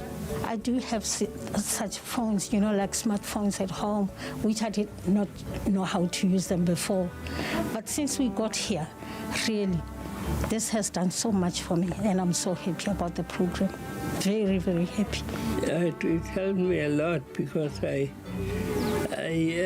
used not to know what's happening. The kids used to laugh at me. Today they don't laugh. They are even willing to help me. the Gogos are afraid to actually even touch the tablets or turn it on, and they're very afraid to just press things because they get lost all the time. And as the time goes by, we see they get more confident in pressing, and even now when we say turn on the tablet, they know the next step is to turn on Wi-Fi. So that's what they sort of do already before we say that, and so they sort of build up the confidence with more practice and more exposure to tablets and the internet. So our vision for Go, Go, Go, Go is to roll this out nationally and to go to other places in the country where old people are. So we would be targeting our work at grant recipients, those people who collect the old age pension, and we would like to identify places where these older people go on a weekly basis to collect things or to support them in coming together to a place where they can have this training. So we would like to have training courses of 8 weeks of training. It's 2 hours twice a week in a number of different places and locations around South Africa. So with my expectations, I'd like to see Go, Go, Go, Go pulling together with Itokomeleng and making it happen and bright for our elderly people.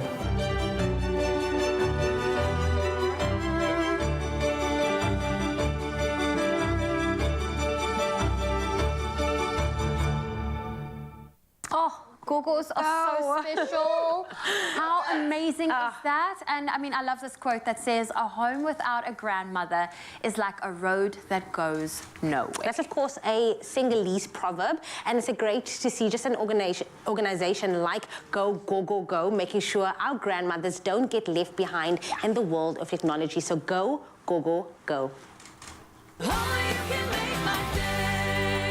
Telkom unlimits your world for less. Level up your gaming and find more reasons to share every moment with more data to use your way. Get 20 megabits per second unlimited data for only 599 Rand per month. Do more on your terms and live your Munati with no limits. Call 10213, click telkom.co.za or go to any Telkom shop. Fair usage policy and T's and C's apply.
What's beta-glucan? Hello, do you know what beta-glucan is? What is beta-glucan? No one knows what beta-glucan is. Beta-glucan is a natural fiber in jungle oats that helps lower cholesterol and keep hearts well. Jungle, do life with heart. It's my feel-good breakfast show. Welcome back everybody. This is your feel-good breakfast show on S3. It's a Thursday and it's time to put you all to shame because she was deemed the most fashionable kid of 2019 and was recognized and featured in some of the most elaborate brands globally recognized. Now, she is described as a New York fashion powerhouse. This mini catwalk queen even has, wait for it, front row status, everybody. That's right, Mzansi. Let's welcome 7-year-old Aria de Kikis. Today, she's joining us in studio along with her momager, Pam Mbatani, who was originally born and raised in the mother city. They've come all this way to tell us all about the involvement in the New York fashion scene and to talk about little Aria's front row status at the New York Fashion Week. Please, can we give them a round of applause? But before we get into that, let's watch this short little clip of her taking over New York City.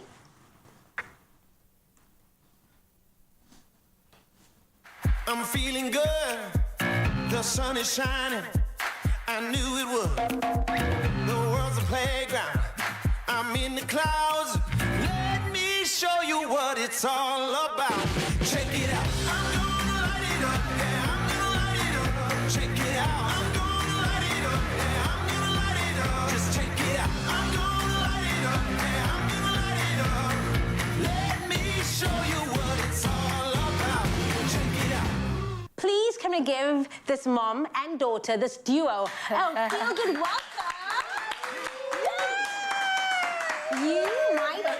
You might just be the coolest 7-year-old that we've ever had on the show. But before I get to speaking to you and all of this look that inspired you to look for today, Mom, I have to start with you. I mean, you started all of this. I mean, 22 years ago, you left the mother city, took this leap of faith and started your journey in New York City. And now you are a momager to your daughter. Tell us all about it. I mean, I left, yes, 22 years ago, and I'm originally from Nyanga East. Come on. And I live in New York, and I work in fashion. When I had Aria, I used to take her to New York Fashion Week when she was 1 year old.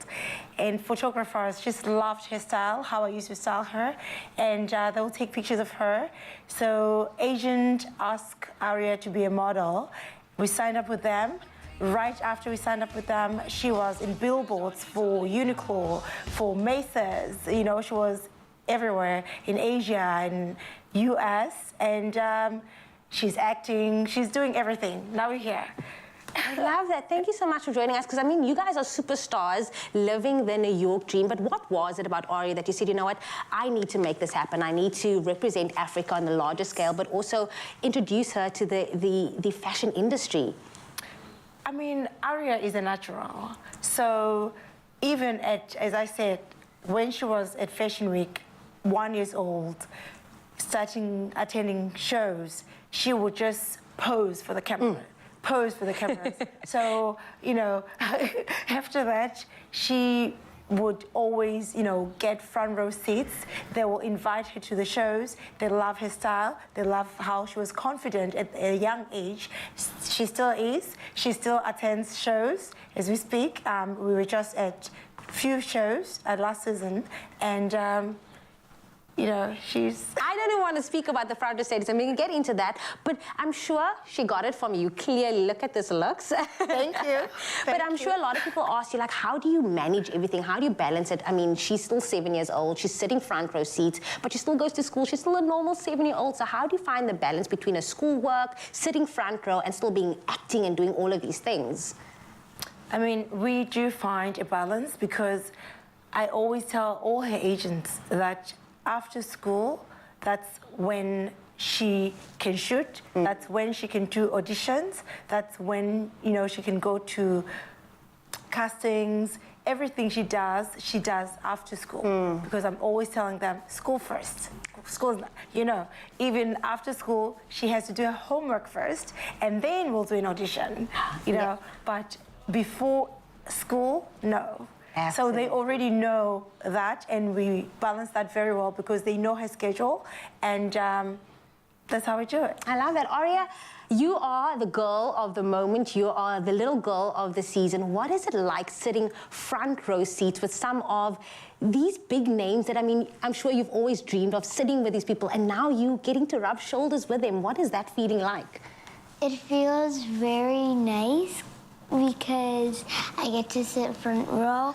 I get to see the outfits better. I get to see the details. And my mind is just blown. I can imagine. I mean, getting to see everything up close and personal from the view that you get to see it, I love that for you. But who are some of the cool people that you got to meet in New York? I got to meet Billy Porter. Yeah, Billy Porter. I got to meet Makosa. Laduma, yes. Laduma, I got to meet Nandi. I got to meet so many. So many people. And I mean, you're only 7 years old, but do you think that this is something you want to do for the rest of your life? Because I mean, you have celebrity status now. You can't go to the second row. You're going to be front row status for the rest of your life. So do you see this as a forever thing? I guess I see it as a forever thing. And Mom, the vision that you have for Aria, where do you think that you still want to take her career to? I mean, being a momager, finding the balance between everything, but still making sure that she gets to experience all of these things. I mean, the vision is that we want, as I said, Aria, she's a natural. And whatever she decides, you know, right now she's enjoying this. She's having fun with it.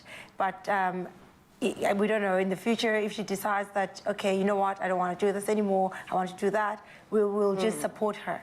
We are here to support her. That's all we're here for.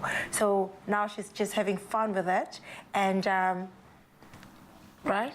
Yes. Oh, well, we are so excited for your journey. Pam and Aria, it's been so great connecting with you, continuing slaying, showing us all of the videos. Of course, Pam and Aria is going to be featured on The Insider, so you want to check them out. But we're going to have more fun here on your Feel Good Breakfast Show.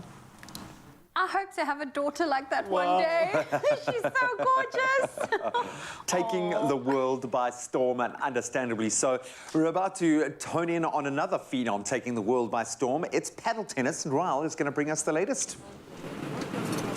Thank you so much, team, and welcome to Camps Bay. It's a beautiful morning, and this is an absolutely historic occasion because this is the first time we have a paddle tournament taking place on the African continent. Now, this is one of the fastest growing sports in the world to date. It started off in South America. It's already taken over the entire continent of Europe, and it's not stopping there. Now, listen to this. Since 2019 of September, right, it officially became a sport recognized by the IOC, and it didn't stop there because officially in 2028, in Los Angeles, this sport will be at the Olympics. But of course, here to find out more about this incredible event that's taking place right here in Camps Bay, we have a sporting director and tournament director, Philippe Schell. Gideon, how are you doing, my man? Very good, very good. Great to be here. The energy here, I can already feel everybody's getting excited, anticipated. But let's just get back to basics. From Zanzi as well, anyone else that doesn't know about paddle sport, what exactly is it and how did it come to being?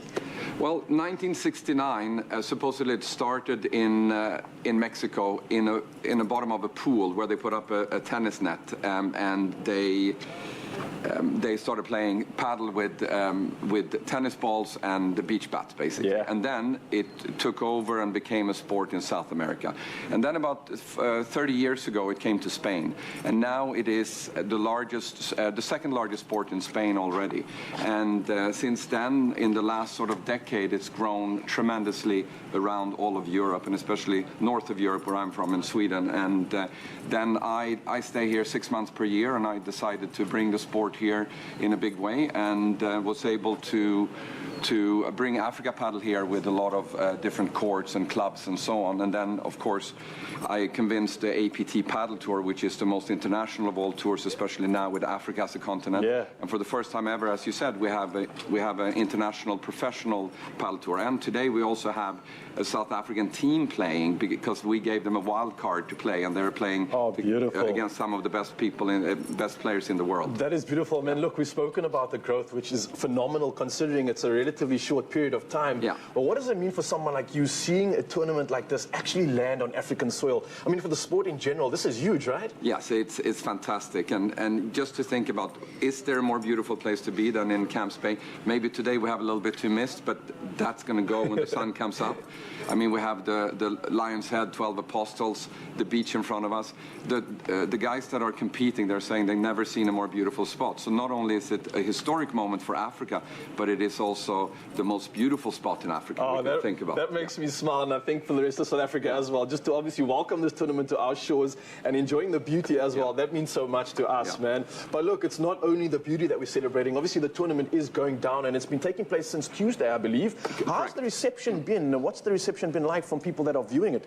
It's been great. You know, we have, we had a launch event on Tuesday. We had over, 300-400 people here, and it's great. And if you have a chance to come down to Cape Town, if you're in the neighborhood, come down and see it, because this is a sport that is entertaining for the entire family. Even if you're not a sports person, this is entertainment on the highest level. It's sort of like, almost like action tennis in a sense.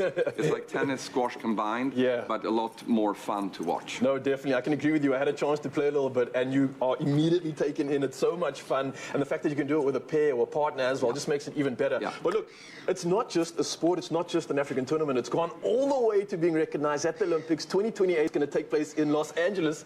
That is big. That is huge. You must be excited about it. I mean, what does that mean for you and the sport and its growth in general?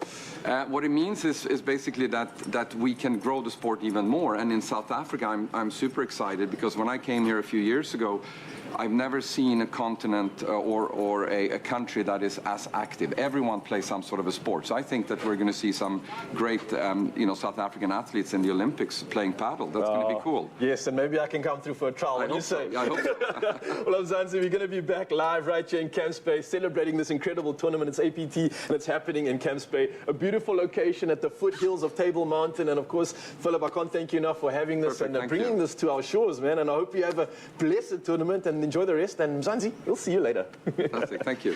Thanks, man. We are back with the best of the best in the All-Star Season 10 of Tropica Island of Treasure. And we're going big! Just tell us why you should be chosen to compete with one of these all-star celebs and stand a chance to win a smooth 1 million rand. WhatsApp your audition video or upload it on our socials at MyTropica for your chance to get a spot on the island. So buy a Tropica today, and this could be you. CPAC for details. Tropica, nothing smoother.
Yeah, welcome back as we continue to explore some very exciting tech that you probably should know, but probably don't know right now.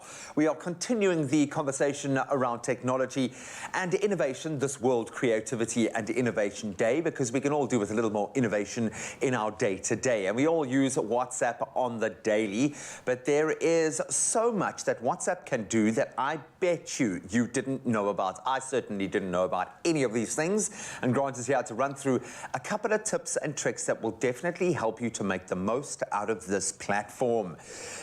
Just going through some of these things, I'm amazed that I haven't figured these out before, because they are really helpful. One of the things when you work with technology that you're familiar with, we actually stop learning. And get complacent. You get complacent with it. So with something that as everyday usage as WhatsApp, it's such a nice place to learn how to do something. So I'm going to show you a couple of tips and tricks that you may or may not have known about just regular WhatsApp. This isn't WhatsApp Business. I know a lot of people are doing that. This is just regular WhatsApp. So just help organize your experience there and make it a little bit easier. Because honestly, 80% of my communication with the world out there is now happening via that platform. And I think we've all gotten over our security anxiety attached to this platform. So now let's move on with day to day. So what's the first tip you've got for us? So the first thing is that you have the ability to pin a chat. So pinning a chat means that you can take a chat thread and you can make sure that it's on top of the rest of your threads. So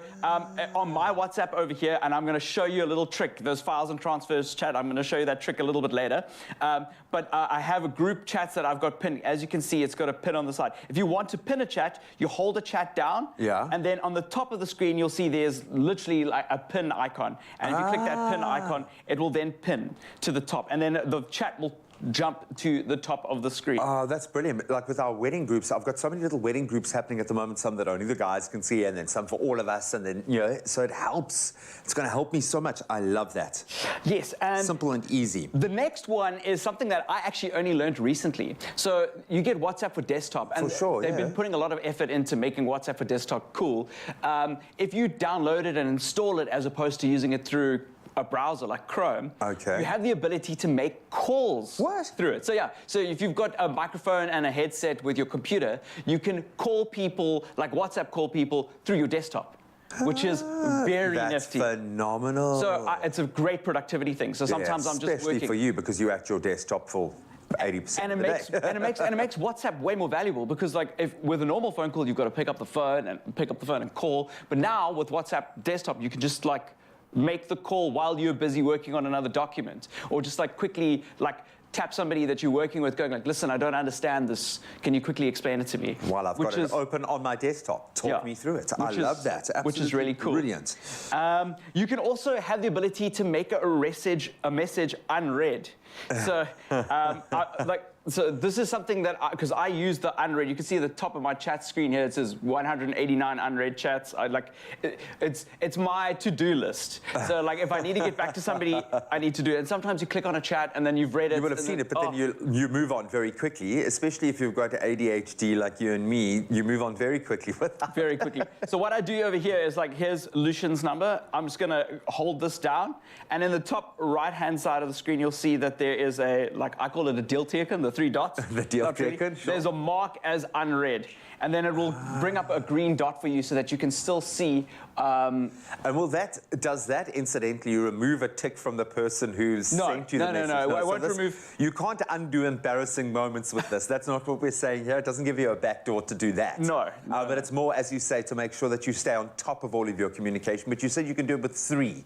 So don't overload it, hey? Yes, okay, I get that. Great. And the next one is you can send a voice note without using your hands, which is quite nice. Well, I say that. A lot of people don't know this because they sit and hold the voice record button for a while. So I'm going to do the same thing with Lucian. So I'm going to go, you go like this, and you go, hi, what's going on? But you swipe up. And at the top of the screen, you'll see that there's, it records while you're doing it, and I've got my hands free, it's still busy recording, and then I can just pause it or send it, which is very cool. And then the last thing I actually wanted to show you, it wasn't on my list, but it's something that I think is very cool. Okay. At the top of this, you see on my screen, I've got files and transfers. you can't, you know, a lot of people have a friend that they send themselves links to. I don't know if you do this. You go like, don't answer this. I'm just sending myself a link because I need to access it later on my computer or whatever. Okay, for sure. I know what you mean, yeah. So what I do is I've set up a group, right, with a friend, and then I kick the friend out of the group. So I'm the only member of the group, and then that becomes a WhatsApp chat like this. And then I'm able to then send myself links and any important files to my phone from my desktop. And then what I've done, well, like we spoke a little bit earlier, is I've pinned it to the top of the screen. So above all my chats is my files and transfers. It becomes like a nice little bulletin board where you can store all that info. It's a little bit lonely having a group for one, but I understand. It's for productivity. I get it. These are amazing, and I think made even more so by the fact that they've been sitting right underneath your nose and at your fingertips, and you probably haven't used them. I've also noticed there but a few references to paddling. Have you played paddle tennis before? No, I'm in the group, and I mean to go. It looks. I'm very excited because Amble is big into tennis, and I used to play tennis at school, and like it's the kind of the nice combo between tennis and squash, you know. So, well, buddy, you're in luck because we've got some of the best in the world hitting Cape Town's shores as the world tour reaches South Africa. So maybe this will inspire you, ladies. Oh, listen, I'm loving all the tips and the tricks Grant just gave, but yes, we are super excited for what's happening in the world of paddle tennis. The paddle tennis tournament is happening right now in Camps Bay, and Raul de Mona is on site to tell us all about it. Take a look at this one. Thank you so much, ladies. We're back out here in Camps Bay ahead of the APT tournament that is taking place. And it's bright and early in the morning right now. We are on center court. It's fresh as can be, and they're getting it prepared for later on. And of course, we were just chatting to the tournament director. But right now, we've got a man, a magician, and someone you might know. He goes by the name of Thomas Johnson. He was a Grand Slam winner in tennis, and he earned himself a 7th seeding for that. And of course, there's another paddle involved in this, so he has to be a part of this sport too. But let me first say welcome, and how are you doing this morning, Thomas? No, I'm great. I'm great. We're so happy to be here in Cape Town, and I mean, the venue is just amazing. All the players are so excited, and today is a good day. We have a lot of matches, so we have a very high-level day in front of us. Yeah, it looks like an incredible location. The way you guys set this up, it's phenomenal. Can I say it is world-class in my opinion, especially when you're at the foot of a mountain and an ocean like this. Well, let me talk to you about the sport itself. I mean, coming from tennis, why and how did you get involved in paddle sport? Well, after my tennis career, I wanted to find, you know, a sport to do on my free time. So I found golf to start with. Yeah. But then we got kids, and golf takes a little bit of time. Yeah. So I would say 8-10 years ago, I discovered paddle. And paddle is quite similar to tennis. So if you have a tennis background, you have a little bit for free when you enter this court. And I just got completely addicted, you know. So I tried to play as much as I could, and then 2 years ago, 1.5 years ago, I had the privilege of starting to work with APT Paddle Tours on a professional level. So I just love it, you know. I think this sport is here to stay. I love the sound of that, man. But look, the sport has literally grown so fast in such a short period of time. How's the competition grown as well? Have you seen that, obviously being in the sport, have you seen the level increasing? Has it become more challenging for you? I mean, you're coming from the top, so you're probably the best person to ask this question, right? Well, I think the sport is still quite new. And it's, like you said, it's the fastest growing sport in the world at the moment. And one of the reasons is also because it's very social. It's a lot easier to play than tennis. So this is, I would say, like a mix of squash and tennis. But the sport is growing so fast, and I'm super happy to see that it's growing so fast here in South Africa, and also the rest of Africa. Yeah. So I really think that, like I said, this sport is here to stay. The level is going up a lot. We have on our tour, on APT Paddle Tour, we have a lot of young upcoming players, which you will see today. I look forward to that, man. I am definitely a believer that South Africa and Africa has some of the most incredible talent. And I mean, if you look at the accessibility of a court like this, it looks beautiful. It looks prestigious, but is it accessible to many people in South Africa? And is it something maybe that you're hoping to change? We are working on it. We have now, because I'm involved in a project called Africa Paddle, we have around, at the moment, we have around 17 courts around South Africa. I think in a couple of months we will have around 30. Nice. And the goal is, of course, to spread paddle all around South Africa.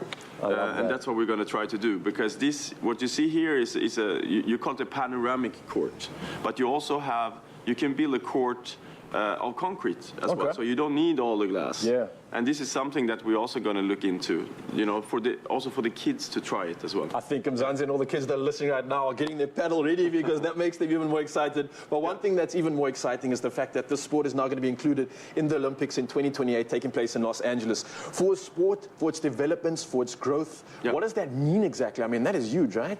It means a lot, and this is something that, you know, APT Paddle Tour and all the tours federations are working towards, because I really think, like I said, paddle this is just a start of an amazing sport, and to be able to get it into the Olympics would be amazing. Yeah, well, look, and it's not often that I get the opportunity to chat to a Grand Slam winner and a champion like you, and obviously it's not often that I get to be in a prestigious and beautiful court like this, so maybe we can throw some balls, or what do you call it, hit some balls? Maybe I can grab a racket. Oh, incoming, you got a ball. Another one. Is there a racket maybe that I can grab as well? I'll grab the rackets along, but maybe you can show Mzansi just some of your finesse on how you actually get a paddle hit together. Well, you see that the racket here is a lot smaller than a tennis racket, and I think that's also one of the reasons why it's a lot easier. The balls they look like tennis balls, but they're not really, I mean, they are a little bit softer, less bouncy. So that's how it is. And then the key here in this sport is to try to make the walls or the glass your friends, and not your enemies. Okay. So in the beginning, when I started to play, because I'm a tennis player, you try to always to volley. You try to avoid that the ball is going to bounce and get into the glass. Okay. But that is the key, you know, in this sport, and also power is not that important. It's more about strategy and position. So it's a little bit like chess, I have to say. A little bit of chess. Okay, Mzansi, wish me luck. I'll see you in just a bit. We'll be coming back and chatting to some of the champions and some of the tournament participants. But for now, I'm going to get my paddle on. We'll see you later. Let's go.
It's my feel-good breakfast show. Welcome back, you beautiful souls. The incomparable Casey Lowry is standing by to blow your mind with one of the first tracks he ever wrote. It's Trampoline. He was saying trampoline is silly, the song is silly. I'm saying, as the father of 2 young children, trampolines are awesome. And we cannot wait to have the official trampoline song played live just for you. Now, he is amazing and he's going to blow you away in just a moment. But first, let's get through today's talking points with Jamie. Thank you so much. The time now is 8 o'clock, time to have a final look at those news headlines, starting on the national front. Now, 2 men who were arrested inside the Kruger National Park in connection with rhino poaching related activities last year have each been handed an effective 19-year jail term after their convictions on a number of counts. They were arrested inside the park on March the 5th last year when rangers responded to gunshots. With the help of a South African National Parks helicopter, the suspects were apprehended. Now, they were found with a 458 Win Mag CZ 580 Magnum bolt action rifle fitted with a silencer, 7 cartridges and a magazine case and a knife. And then the CEO of Eskom, Andre de Ruyter, has again made a plea that the power supplier urgently needs between 4,000 and 6,000 megawatts to reduce the risk of load shedding. De Ruyter emphasized that Eskom urgently needed to get cleaner and greener energy in operation due to the deterioration of its fleet of obsolete power stations. Now, de Ruyter says Eskom implements policy but cannot manage it. Eskom says there is a series of systems in place to ensure that a total power outage will not materialize. Then looking to news on the international front, the African Union has donated 2.26 million rand of its emergency fund for the South Africa government's emergency response and rescue of those affected by the floods in KZN. Now, meanwhile, the UN Secretary General Antonio Guterres has said the organization was ready to support South Africa in its dark hour. And Queen Elizabeth and 14 other Commonwealth monarchs in a statement said they stood in solidarity with South Africa. Now, heads of states such as Hague Geingob of Namibia, Emmerson Mnangagwa of Zimbabwe, as well as Tanzania's Samia Suluhu Hassan have also sent in messages of solidarity to President Ramaphosa. Then some civilians trapped for weeks in the besieged city of Mariupol in Ukraine have been able to leave, but officials say there were fewer than they hoped for. Donetsk governor said they planned for buses to evacuate 6,000 women, children and elderly people, but not many had left. A Marine commander in Ukraine's last stronghold in the city, a steelworks plant, says his men have only hours left. Now, in a video, Major Sedi Volina says his troops will not surrender. And then Britain's longest-lived monarch celebrates her 96th birthday today. Now, she will travel by helicopter to her Norfolk estate, where she will be joined by family as well as friends. Now, she is expected to stay in a cottage on the estate, particularly liked by her late husband, Prince Philip. A special photograph has been released to mark her birthday. It shows the Queen with 2 foal ponies, which will appear in the forthcoming Royal Windsor Horse Show, reflecting her lifelong interest in horses. The Queen was in Sandringham earlier this year when she marked her accession to the throne in 1952. She has had mobility problems in recent months and has had to miss a number of events, including church services over Easter. Now, her only public appearance this year was at the Thanksgiving service for Prince Philip at Westminster Abbey, and Queen Elizabeth's 96th birthday marks another unprecedented age for a British monarch in a year in which she has become the first monarch to celebrate a platinum jubilee of 70 years on the throne. On that note, we want to say happy birthday to the Queen, but it's time now to have a final look at the weather. Here's Graham.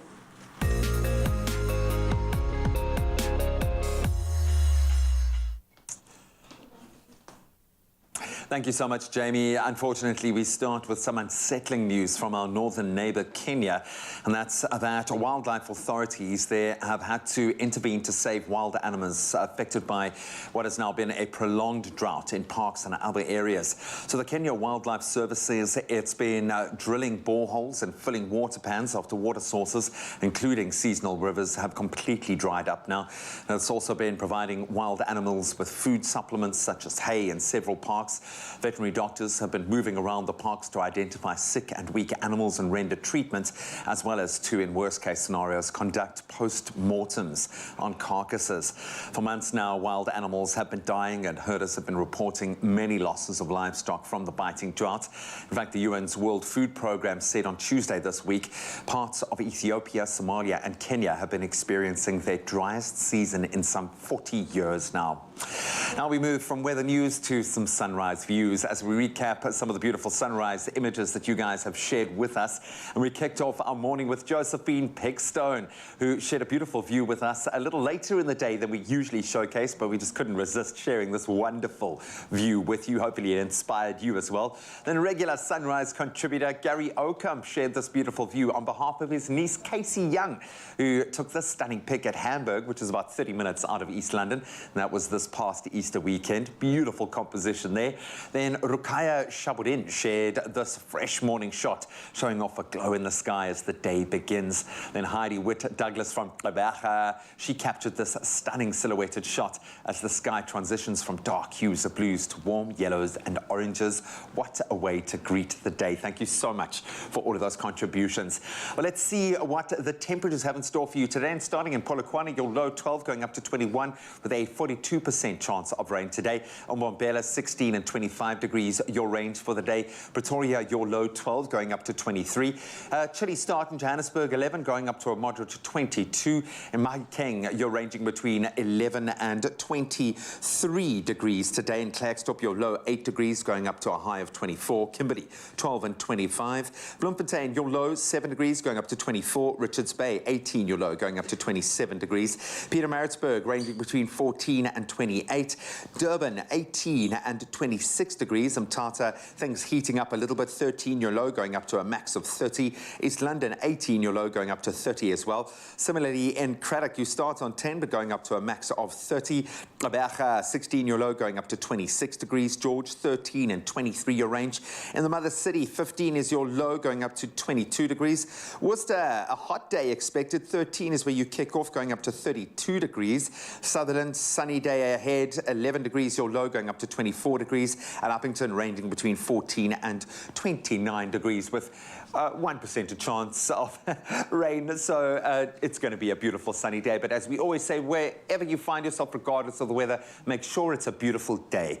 And let's see if we can't help you on your way with a beautiful tune. Oh, thanks, G-Man. Well, you know what? He promised us fun. He promised us happy. And singer-songwriter Casey Lowry alongside Raf, they are here to welcome in your morning with 2 stunning acoustic performances. Please enjoy this one. It's his first single that he wrote at the age of 14, and this one is called Trampoline. Take it away. Waiting to see how my life will turn out. No prospects or money, just ambition, and I've got giggles. After 3 years, you decide to move on and look for a future that's not yours to own. You take your decision, not an option left out. Carefully debating what my life will be about. But you're a strong person, independence is key. Cause then you'll be happy, or at least you'll be free. So come and bounce on my little trampoline.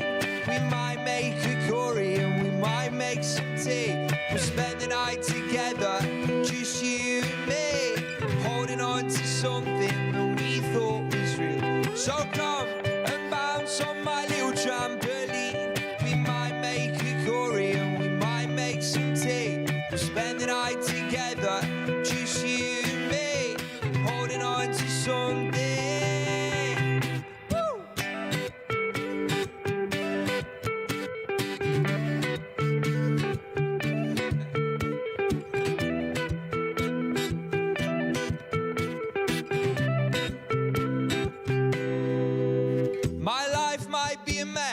But at least yours is too.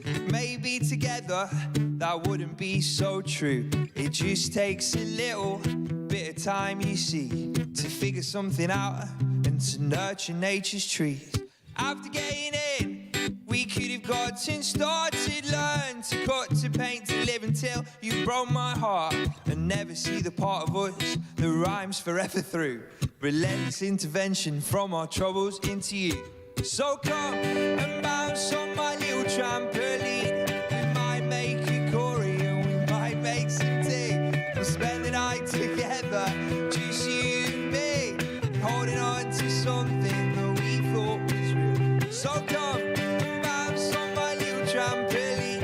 We might make a curry and we might make some tea. We'll spend the night together, just you and me, holding on to something.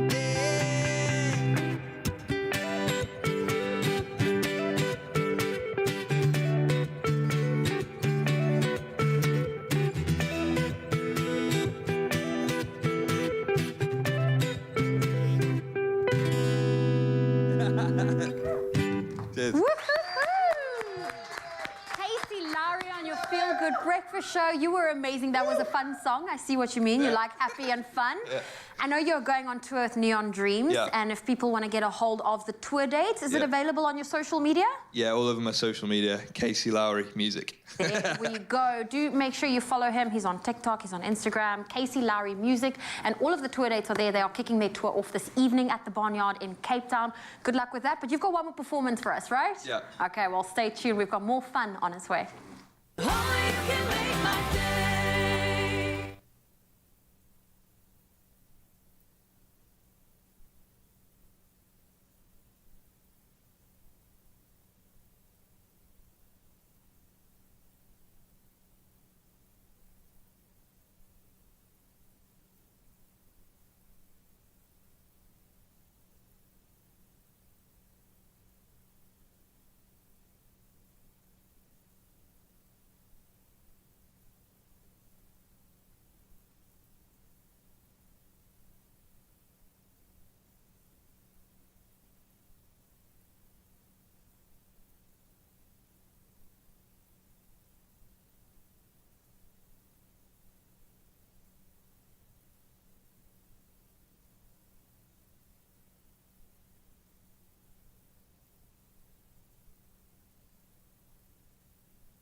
It's my feel-good breakfast show.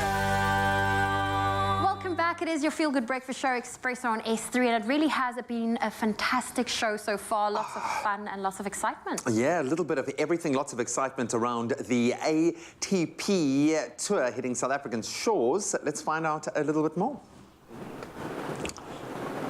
Yes, Mzansi, welcome back to it. We are finally chatting to some more of the players and all the people involved in this incredible tournament, the APT Paddle Tournament that's taking place right here in Camps Bay. The sun has just come up to bless us, and that means the court is about to get warmed up, and this is center court where all the main action is going on. And speaking of action, here's someone that can plug us in on all the action. Now, he is a player. He's also part of the press conference kit crew, and he's also a former Shark center. You're just an athlete all around, man. You just don't want to stop playing, right? Exactly. Anything to keep me out of the the office. Rudy, Kyle, how are you doing, man? Very well, and a privilege to be here with you and everybody else in South Africa. Yeah, dude, look, it's a beautiful day, a beautiful occasion out here, but let me speak to you more from the South African perspective. Obviously, you've got a great opportunity to build this sport in our country, on the continent, right? Correct. What is happening when it comes to the South African narrative? How is the sport growing, and how do South Africans perceive paddle sport? It is in its infancy stages, and in this environment as well, it's a bit of a microclimate down here in Cape Town, using all the appropriate words with the weather we had this morning. But with regards to how it's growing, and not only with Africa Paddle, but other clubs, the German club Johannesburg, we're wanting it to grow as much as it possibly can. But on both dynamics as well. Getting the seesaw, it is on the top end of where the courts are a little bit on the elite side, but we bring it into the schools, into the right areas to develop the sport, and obviously draw out the talent that we know is so rich and so rife here in South Africa. Oh, I love that, man, and especially with the talent that we have on our continent, you know where that can actually go when it comes to sport. So what does something like a tournament like this coming on African soil do for the sport in this country? It's just absolutely inspirational. As I said, I mean, you know, back in the blessed days of our late leader, Nelson Mandela, sport unites us. And especially the faith that I've got in paddle tennis, in uniting us in such a factor, the age groups that we've spoken about, but having it again here with the international players, showing their athleticism, the ability. I mean, we were explaining to you how they run in and out of the court. And, I mean, it's mind-blowing. It's absolutely mind-blowing. So when you're actually here to watch them play, it only spurs those cauldrons, those fires to get going, wow, this is a sport that is not just becoming an international phenomenon around the world in the professional era, but to sit at this level in such a young age, that's when we start hearing those stories of how Thomas Johansson, the Nadals, the different people inspire people to go, wow, you know, this is a sport I want to be involved in. This is something different, it's something new, and it's not running along the same narrative that we've had in all the other sports that are around. Oh, man, I absolutely love that. I was going to speak to you about the growth of the sport some more, but I mean, just the passion that I'm hearing from you alone means that this is in good hands. But one thing that I'm continually talking about is the fact that there's this potential opportunity for the sport to be taking place in the Olympics 2028. That's the bid, that's what everyone's pushing for. Surely then the goal would be to get a South African team together, right? I mean, if all goes accordingly, you'd want to have a South African team represented at the Olympics, right? The dream, the vision, all of those things, and it's a united front. It's really, this is much like other philosophies, but we're only going to succeed if we come together. We're only going to succeed if we go in the same direction and get this boat moving in the same direction. What we've seen around the world and the development of the sport in different countries, there's a lot of work to be done. So it's earmarked for 2028, 2032, you know, but undeniably, this is going to be an Olympic sport at some stage or other. I'm not sure what beard you and I'll be carrying. We're sitting there toasting with a bit of champagne juice wherever it is in the world. Man. We want to be making sure we're cheering on our South African teams in whatever manner. Look, but someone like Rudy Kyle behind the helm and with the rest of the team that you have here, I think it's going to be an easy path for you, especially with what's already happening on the soil on such an incredible venue. But look, everyone I chat to in the sport, there's something that just gets them hooked from day one. They're like, oh, it's so cool. It's like squash. It's like tennis. It's like this. It's like nothing else. But maybe I can ask you personally, maybe, what is it that gets everybody so hooked in the sport? What is it about it? By being, first of all, outside, obviously we've got covered courts in certain areas, but it's the interaction.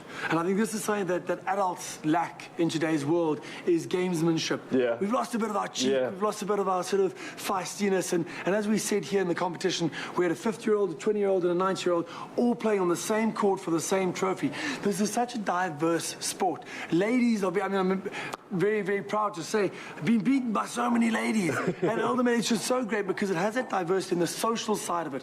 So it's the left brain, right brain, hand-to-eye coordination. This sport calls on all the necessity movements as well as the enjoyment factors that we've got from other sports. It just amalgamates into one court, one paddle, one box, and here we are on the dance floor. Absolutely love it. I'm hearing the music starting, the sun's come out, the tournament is about to begin. We're out here at center court, and behind us we've got some of the pros busy testing out their skills and getting ready for the day. This is going to be taking place up until Saturday, I believe. Sunday's the final. Sunday. We've got a big day today. We've got 8 games going on today, and then we're going to the quarters, the semis, and the final as it gets heated with a few other exhibition matches, other people coming just to show their enjoyment in the sport. Oh, well, Rudy, thank you so much for having us on center court. It's been a pleasure chatting to you. And you, Mzansi, don't forget, come down to Camps Bay Beach right here at the Sport Club where you can watch some of this incredible action right here at the APT tournament taking place on African soil. Yay! Get down here. Ends on Saturday. I think it's time for me to get my skills up and come play with the pros. We'll see you later. Ready? Let's go, man.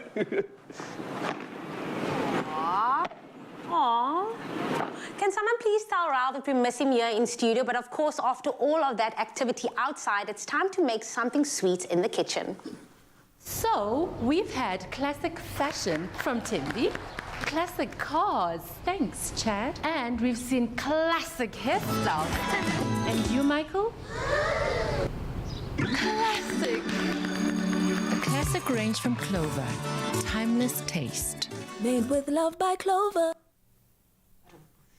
And we know, you know, the simple classics like pancakes will never go out of style. And if you are a fan of the breakfast fave, then you might want to cook up a family-size pancake all in one baking sheet. And to make it even more exciting, this pancake recipe has all the deliciously creamy, smooth taste of Clover classic custard. Michaela is still with us this morning with all of the sparkles to make this. And this is going to be for a big family. Because look at that. That's Pretty a much. lot of pancake. Yeah.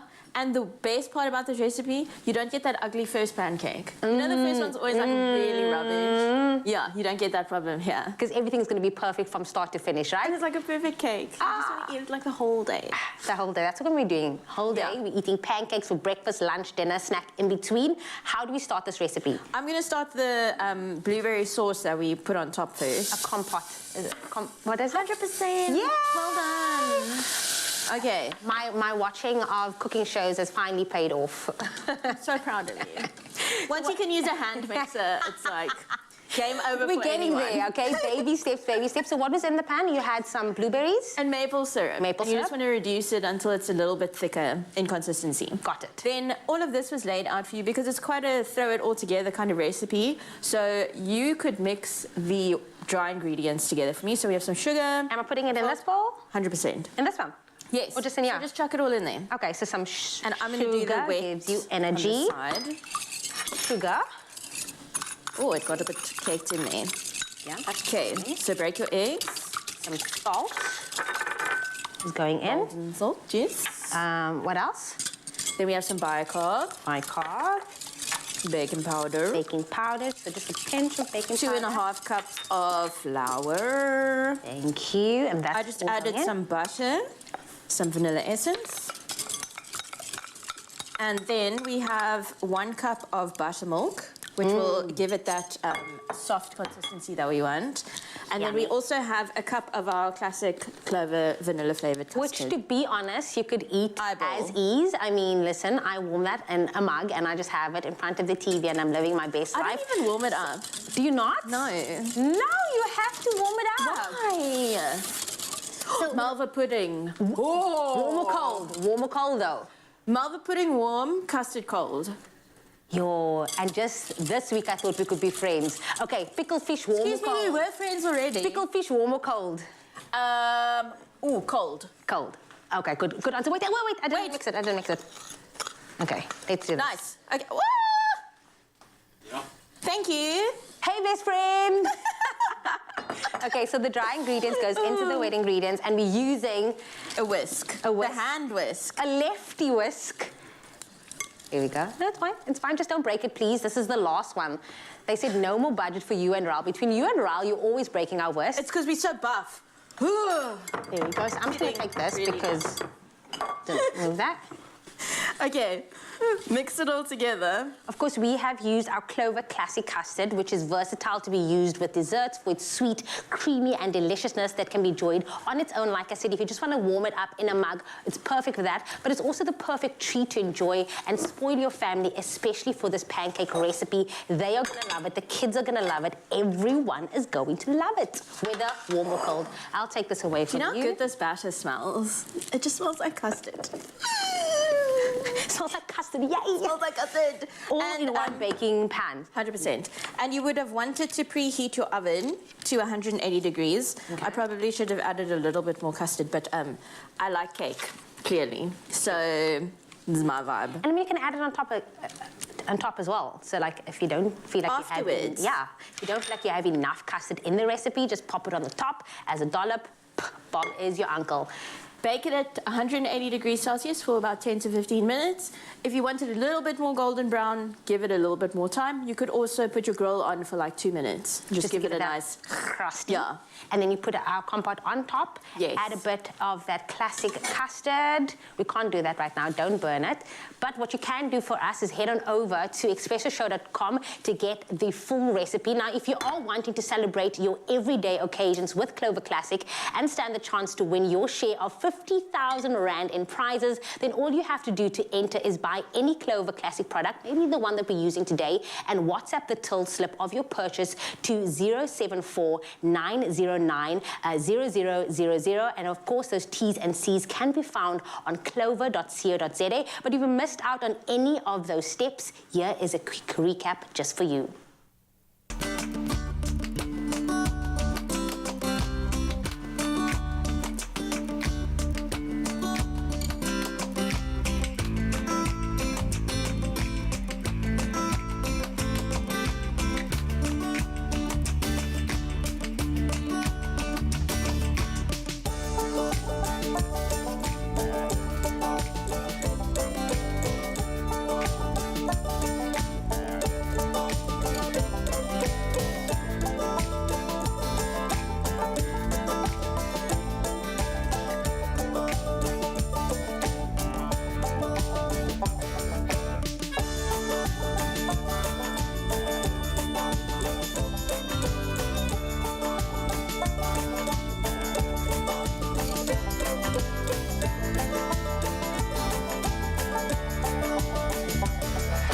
Made with love by Clover.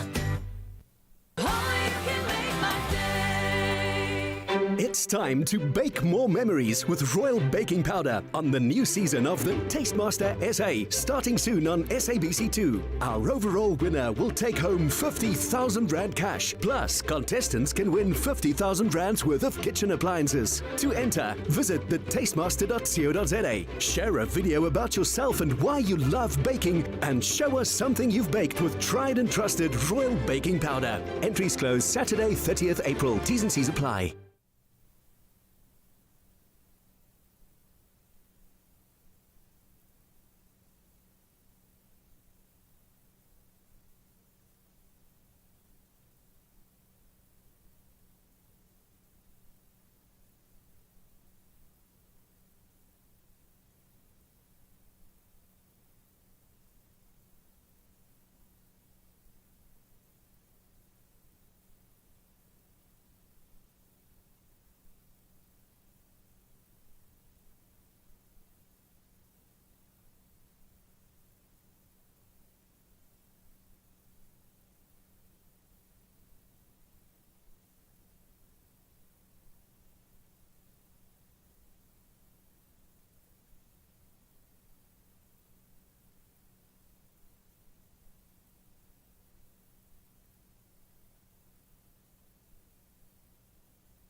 I always feel like that is a superhero intro. Did you see the new trailer for Thor? I did see it.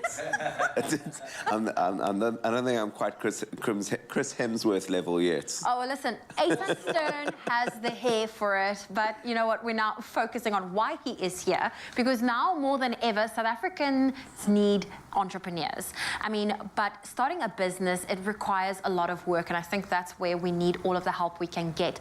The amount of documentation, the legal requirements, as well as the strategic development can simply be overwhelming. Well, luckily, we have got Ethan Stern here to help you. And of course, this is another edition of So What Now? And we are calling once again upon the legal guidance of the man himself. He's also our friend and an expert in law, director at legalities.co.za, and he is back to give us some much needed advice on what to keep in mind when you're starting a business, on especially today, which is this day of World Creativity and Innovation Day. Eitan, it's always so great to pick your brain. Nice to be here. This is actually my favorite topic. This is literally what I do for a living every day. Okay, well, let's unpack this. If someone is now sitting here and they're like, okay, I've wanted to do X, Y, and Z. Sure. How can I turn this into a business? Yes. Where do I start? Okay. So I suppose the first thing to know is that starting a business and starting a company are two different things, right? So where do you start with starting a business? My opinion is you just start. You know, no one's going to give you the invitation to do it, so you just got to start. And that's figuring out what product what service you're going to sell, what to charge, and who your client base is going to be. And it's really kind of as simple as that to get going. Okay, and if you want to start a company, let's say you've now started your little business. Yes. You have now decided, okay, I'm going to sell gym pants. Cool. Now I want to turn it into a company. What is the process then? Okay, so a company is a really good structure to run a business in, and that's the kind of structure that South Africa prefers people to run businesses in. And so what you need to do if you want to start a company is you do it through SIPC, which is the Companies and Intellectual Property Commission. There's a website, sipc.co.za. You go on there and you can register your company. It's really simple. I think it costs about 70 Rand. You fill in some forms. You need proof. You need your ID. You need proof of address. And it takes probably about a week or two to get registered, and that's that. You need to decide who the shareholders are going to be, so who owns the company. You need to decide who the director is going to be, or directors, so who is going to run the company. And then you've got yourself a company set up, and that's a separate legal person from you yourself. So, you know, you can have your company, Zoe Sweatpants, and then you can have Zoe as a person, and so these are separate legal entities. And then can you then, with that registered company, go and open a business bank account? Yeah, exactly, right? So that company becomes what we call a juristic person. So it can open a bank account, it can, you know, own property, it can sign leases, and it can do all these things which separates you from the business. Okay, and so we've now spoken about starting a business and now registering a company. Does registering a company apply to someone running a local tuck shop or a barber shop from their house? Sure. So to start up a company from your house, so look, you can use a company to run any business, or some businesses can be run as a sole proprietor, which means you don't need a company. You can just say, cool, I'm running this business. You can give it a name and you run it through your own person. If you want to start a business from your house, like a tuck shop or something, the things that you need to look at is, are you allowed to do that from your premises? So are there any zoning restrictions? So, you know, if you are running some sort of a factory, you might not be allowed to do that from a residential area. And then certain businesses won't be permitted to run from home. Certain businesses will need to be in specific areas. So, for example, if you're cooking or starting a restaurant, you may need a business license, like a restaurant license, to do that. But for sure, like, my view around entrepreneurship and getting businesses going is just to start somewhere. It doesn't need to be perfect from the get-go. If you start cooking from your kitchen and selling food, and it's working, you can upgrade to a different premises later on. But, you know, like starting down and dirty is often the best place to go. And starting small is also the best Totally. way. The best advice I once got was start small, fail small, and just you almost just need to get that fail out of the way. And then, and I'm not talking fail as in dirty, but it's just you need to, it's almost like once that's done, you're like, okay, I can do this. Yeah, it's certainly the way that I think about it and the way that we run our business. Like every project we do, we start small, you can test things out. What's something, do you know what's going to go wrong when you start something? Something's going to go wrong. So it's really good to test it out, start it small, get your first customer, run through the whole process, then you do your second, and on and on. Okay, well, Eitan Stern's not going anywhere in our edition of So Now What. We are talking about starting your own business, everything you need to know, including something I want to ask him is some of the penalties involved for not registering your business. Stay tuned to your Feel Good Breakfast show. We have more with Eitan Stern. Yeah, really looking forward to that. It's so nice to let Eitan actually talk about what he does every day. We normally have him in here talking like psychology around COVID. This poor guy has had to go so far above and beyond, and I love the direction that this chat is going, but we're going to take a different turn now. And maybe you deserve to be able to move safely and to look forward to your journey wherever you go. That's, I'm going to call it a basic right. Yeah, which is why Uber is focused on your safety, from setting new standards to developing technology with the goal of reducing incidents. Now, I got to learn more about Uber's safety through a personal drive experience. Take a look at this one. Another morning done and dusted on Expresso. It is going to be a busy day, and I need to go to the gym first. And as you all know, I do not have my driving license just yet. And one way I get from point A to point B is Uber. Let's order one right now.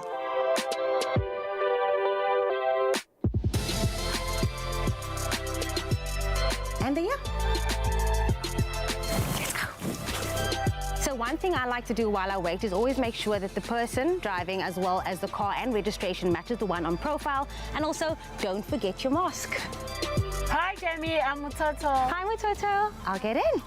How you doing? I'm good, and you? Good, good, good.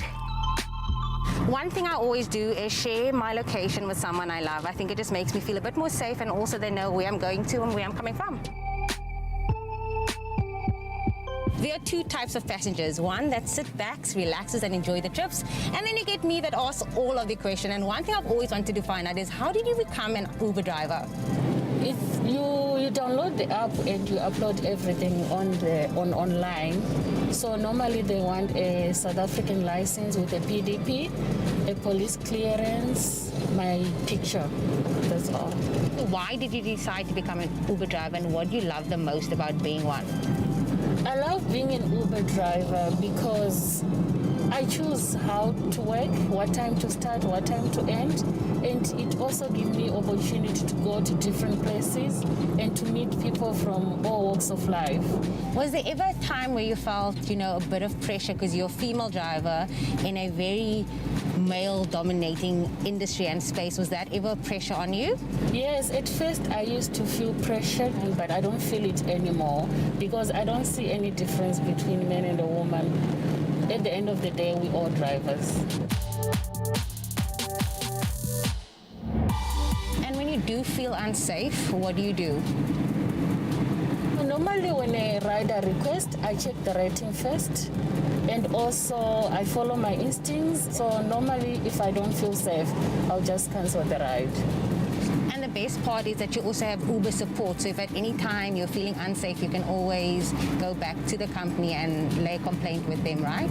Yes, the Uber support is very helpful because normally if you report a customer, they normally make it a permanent unmatch between you and that customer. I hope you're going to give me a 5 out of 5 rating because I'm talking so much, okay? Definitely I'm going to give you a 5+ because I prefer riders who talk. It makes my day shorter than people who are just quiet. Yay! It looks like we arrived at our destination. Mutoto, thank you so much for being so patient for the lovely ride. Definitely 5 out of 5 from me. Jamie, thank you very much for being an awesome rider. Have a good day. Bye.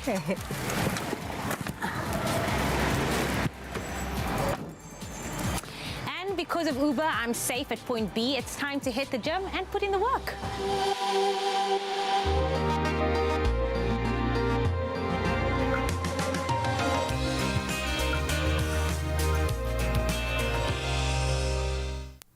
Oh man, if you know me, you know that I live on the Uber app. even right now, when I go home right now, I'm going to get onto the Uber app and ensure that I get home safely. So thank you so much for apps like this. Well, it really does. It's like the engine room that keeps the country moving, and we've had to rely on them so much in recent times. And I love the fact that you got the approval that they do like talkers, because I'm like that as well. I do ask, do you like prefer me to, am I allowed to talk? Because I will talk a lot, and it's nice to know the drivers. They get a lot out of that personal connection as well. But the most important lesson here is that you are safe. 5 out of 5.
It's my feel-good breakfast show.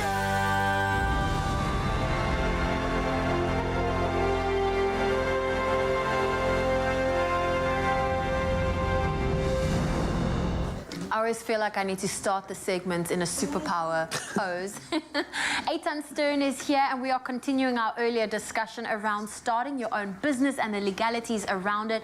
Now, Eitan is here. He is, of course, the founder and director at legalities.co.za. Now, earlier, I said to you, what are some of the penalties involved for not having your company registered or your business registered? Okay. Well, so you've always got a choice, right? You don't need to work through a registered company. You can operate as a sole proprietor. But if you do, so that is your choice. But if you're not, say, registered for tax, or if you need to be registered with a specific regulator, let's say you're selling alcohol and you don't have an alcohol license, then there certainly can be penalties. And depending on what you've done, if obviously alcohol is a serious one, and it can even be jail time. So it really depends on what you don't register for. Okay. Now you mentioned sole proprietor, and the company is PTY Limited. Yes. Can we unpack the difference between the two? Sure. Yeah. So a sole proprietor is you operating as yourself. You are the same thing as your company, whereas a PTY is the company becomes a separate legal entity. And now you might say, well, why would you want to complicate things and start a company? Let me just operate my business as myself. Well, there's certain factors you want to consider. So when you have your company as a separate person, any liability that your company lands up under is going to be the company's liability. So if the company fails and lands up in debt, no one's going to come take your house or your car. You don't have to pay the company's debt. That's the one big advantage. The other advantages will be if you've got business partners or staff, you can house all of that in this company, and so it's a much cleaner structure than running it through yourself. So what we do when we decide whether someone should be a sole proprietor or a company is we just look at those factors. Are they employees? Are they partners? What's the liability of the business? And then we make a decision. And that is when you know whether you should register as a sole proprietor or a PTY Limited. Sole proprietor, you don't even have to register. You can just today get up and say, cool, I'm selling sweatpants and gym stuff, so now I'm, it's a business. You can name it Zoe Brown Apparel, and off you go. Or you can, register a company and name it that. It's completely up to you. If you want to get your business going, start off as a sole proprietor, get going. If the business is working and it's, the money that you're using is getting a bit bigger, then register a company later. What are some of the benefits to, or the tax structures involved as a registered company? Because that's obviously very important to adhere to. Totally. So like the old saying goes, death and taxes. The only thing certain in life. When you got a business, you're going to have to be paying tax. And how does tax work? There's 3 major taxes you got to worry about. First one is income tax. Income tax is brilliant. If you're making profit, you've got to pay a portion of that as tax on your profit. If you're not making profit, you don't have to pay anything. Income tax. The second one is PAYE, which is this tax that you would pay on behalf of your staff, your pay as you earn. So if you've got staff, you need to be paying tax on their behalf. And the third major one to worry about would be VAT. And if your company turns R1 million in a 12-month process, you need to become VAT registered. It's not a choice. And then once you get to that point, go chat to an accountant about how VAT works. But those are kind of your three major taxes to worry about when you're starting a business. And what do you need to keep in mind, especially if you're going to be hiring employees and, you know, what happens to them, especially if the employees you're now employing are friends and family that works for you? Sure. So no problem working with friends and family, but the most important thing is clarity with staff. And you'd be amazed how much non-clarity can kind of sneak in, especially when you're working with friends and family. You don't want to have the tough conversations. So the first thing to kind of think about are the laws. Employees have rights, and you need to understand, are those people full-time employees, are they part-time, or are they contractors? And then the rights will differ. And the second thing is they need to have a contract, and that'll cover what you're paying them, how termination would work, what are their roles and responsibilities. So the more you can kind of direct clarity towards your employees, the better it's going to be for everyone. And if we are now talking to the business person sitting there with this brilliant idea and they're now listening to you and they're like, okay, I think I am ready to take this step, register on SIPC, you know, get that company going. Yeah. What advice would you love to give them, especially from a legal point, for them to always keep in mind to not eventually cut corners and get caught and it catches up to them? Yeah, so the first thing I want to say is just do it, right? Like South Africa either needs 4 million jobs or 1 million entrepreneurs. Like this is an entrepreneurial society and there's so much possibility in this country. So my first advice is just do it. Second thing is you need to think about your business as and all the relationships that your business has. Staff, clients, employees, shareholders. And think about each one as you would any other relationship in your life. Like, is there clarity? Is there communication? Do you understand the terms of that relationship? And if you just think about each relationship that your business has, that is sort of what lawyers do. We go around, we manage relationships for businesses. So do that exercise, even draw it on a piece of paper, put your business in the middle, put all the people that your business relates to and think, do I understand this relationship? Is it clear?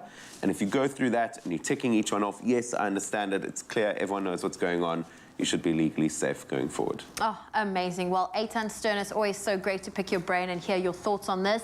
Of course, make sure if you need any legal advice, he is at legalities.co.za. And of course, if you are thinking of starting that business, like Eitan said, just get going.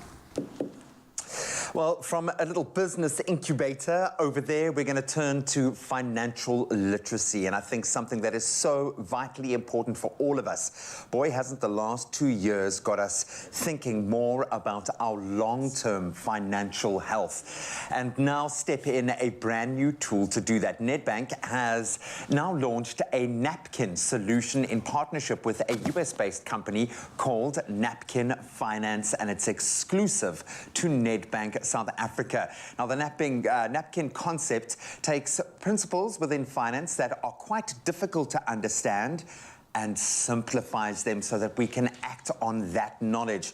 And we've got Lizzie Mochale and Wendy Salebi from Nedbank here in studio to unpack something that sounds incredibly exciting to me. We have a front. First of all, ladies, welcome. I appreciate the fact that you're here in the flesh. Thank you, person. It's good to be here in the flesh. Oh, man. And the green couch is just for you. We've had this in studio for like a year. We just love it. waiting for you guys to get here.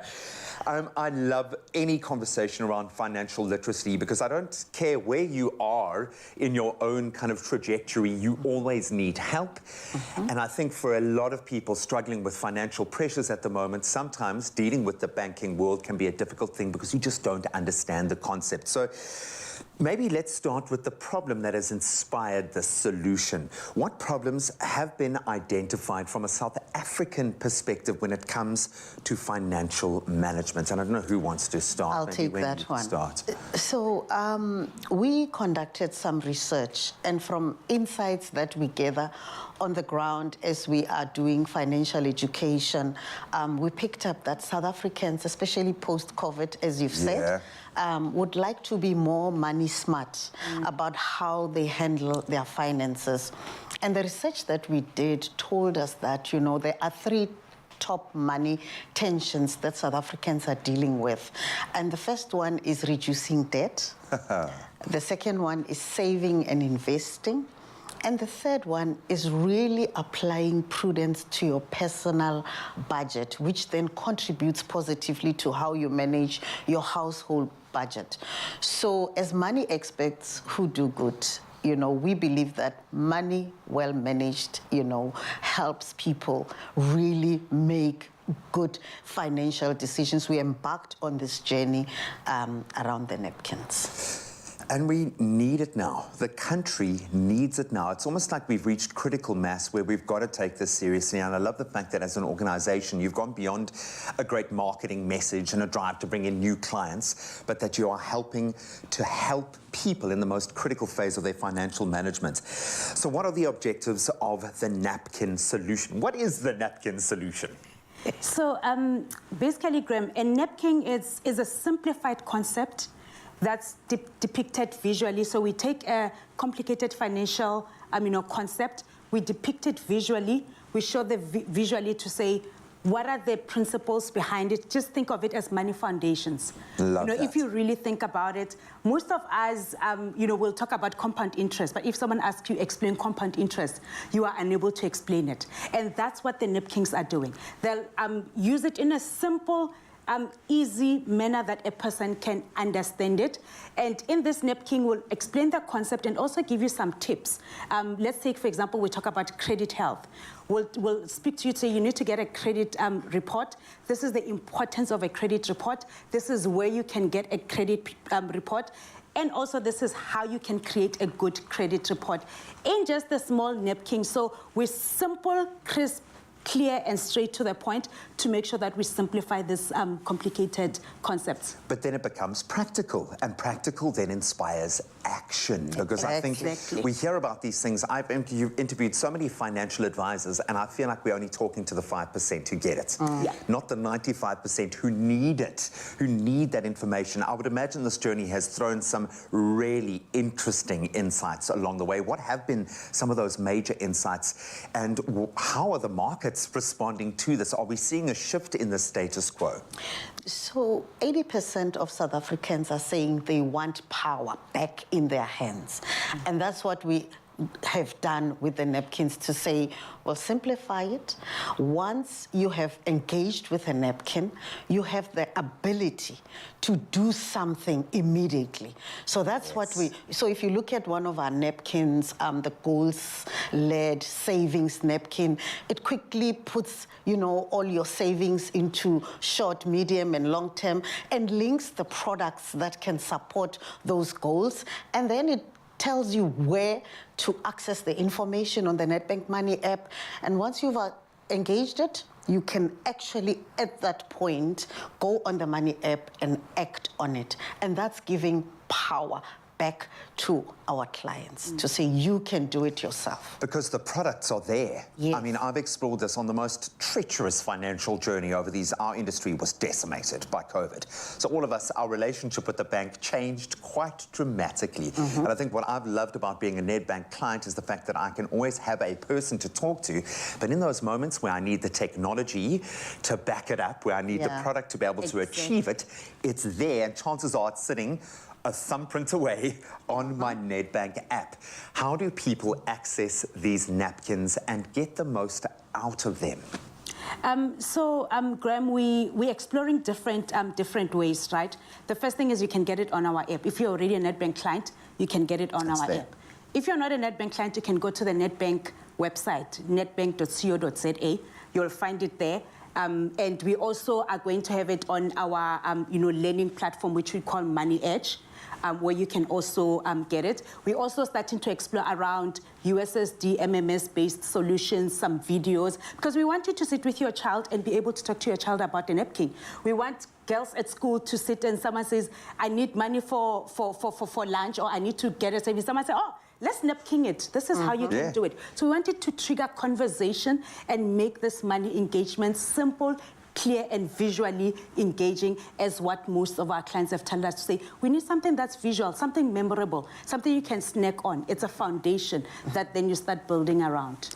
It's accessible, yeah. We also have an email where people can engage with us, financialwellness@nedbank.co.za, and we really want them to tell us which money facts we must drop on napkins. You know, in life, people drop facts about people, mostly negative. We're dropping positive money facts on napkins. And don't we need a positive narrative now? I think as the smoke clears, it's time for us to start looking forward at a positive trajectory once again. And thank you for playing that part.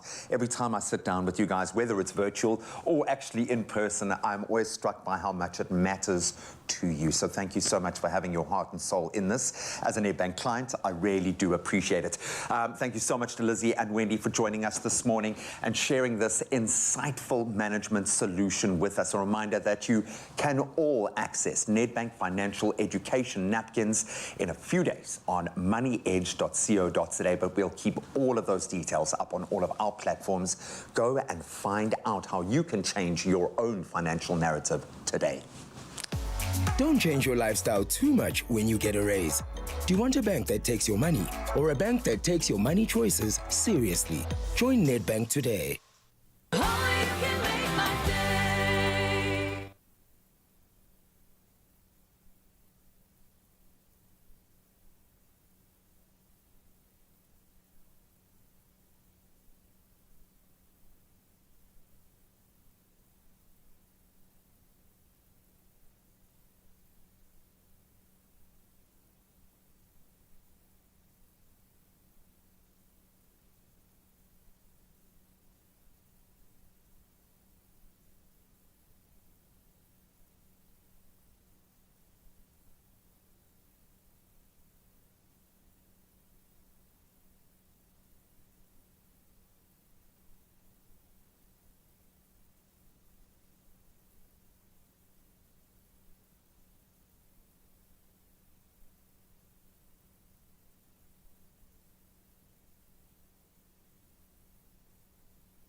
It's my feel-good breakfast show.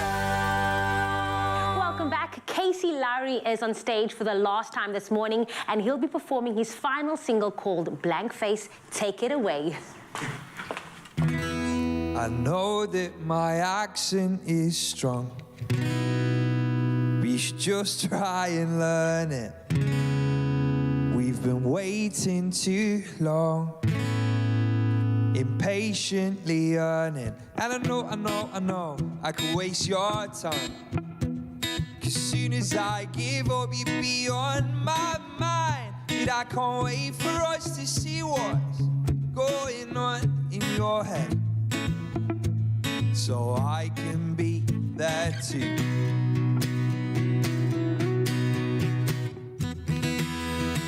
It wasn't my fault, I can't help it. You didn't get me. Oh, my English, je ne comprends pas. Quand tu parles français?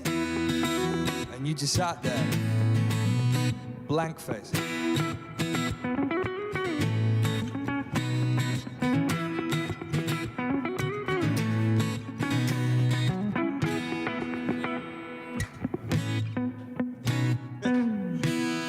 Something gone wrong, but that's past tense. I like that. And I can't help but think we should focus on us, 'cause there's something gone wrong in our heads. Well, why have you stopped? And I know I could waste your time. Cause as soon as I give up, you'd be on my mind. But I can't wait for us to see what's going on in your head, so I can be there too.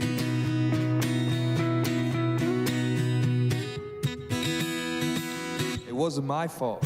Here's to the sweet taste of time off, celebrating the lust of summer, and to family memories made with love by Clover. Another feel-good production.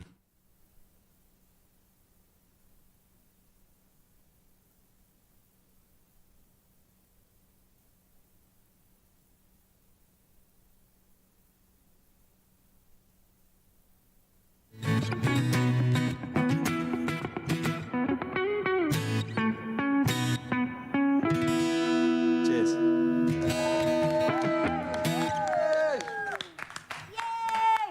There's a Lowry in the house. Thank you, gentlemen. Thank you so much.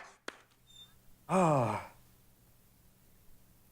Staan in die middel. In die middel. Op Yes, Bob.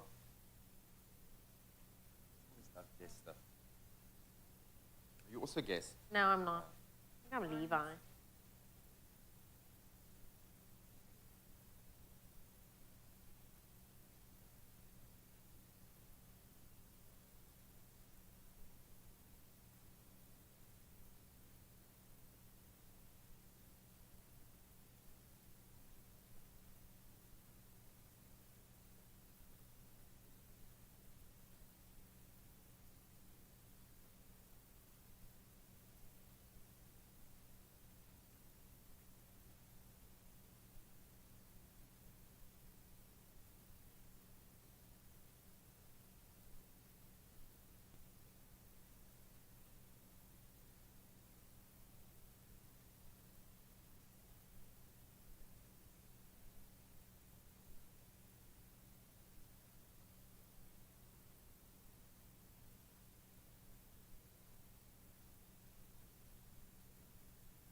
Post on the Expresso Facebook or Twitter pages and tell us why they are a magnificent mother. Remember to tag the person you are nominating and to use that hashtag Panado and hashtag a dose of care. Competition closes Monday, the 9th of May at 8 a.m. when our 10th winner will be announced. Remember, those T's and C's do apply and can be found on expressoshow.com.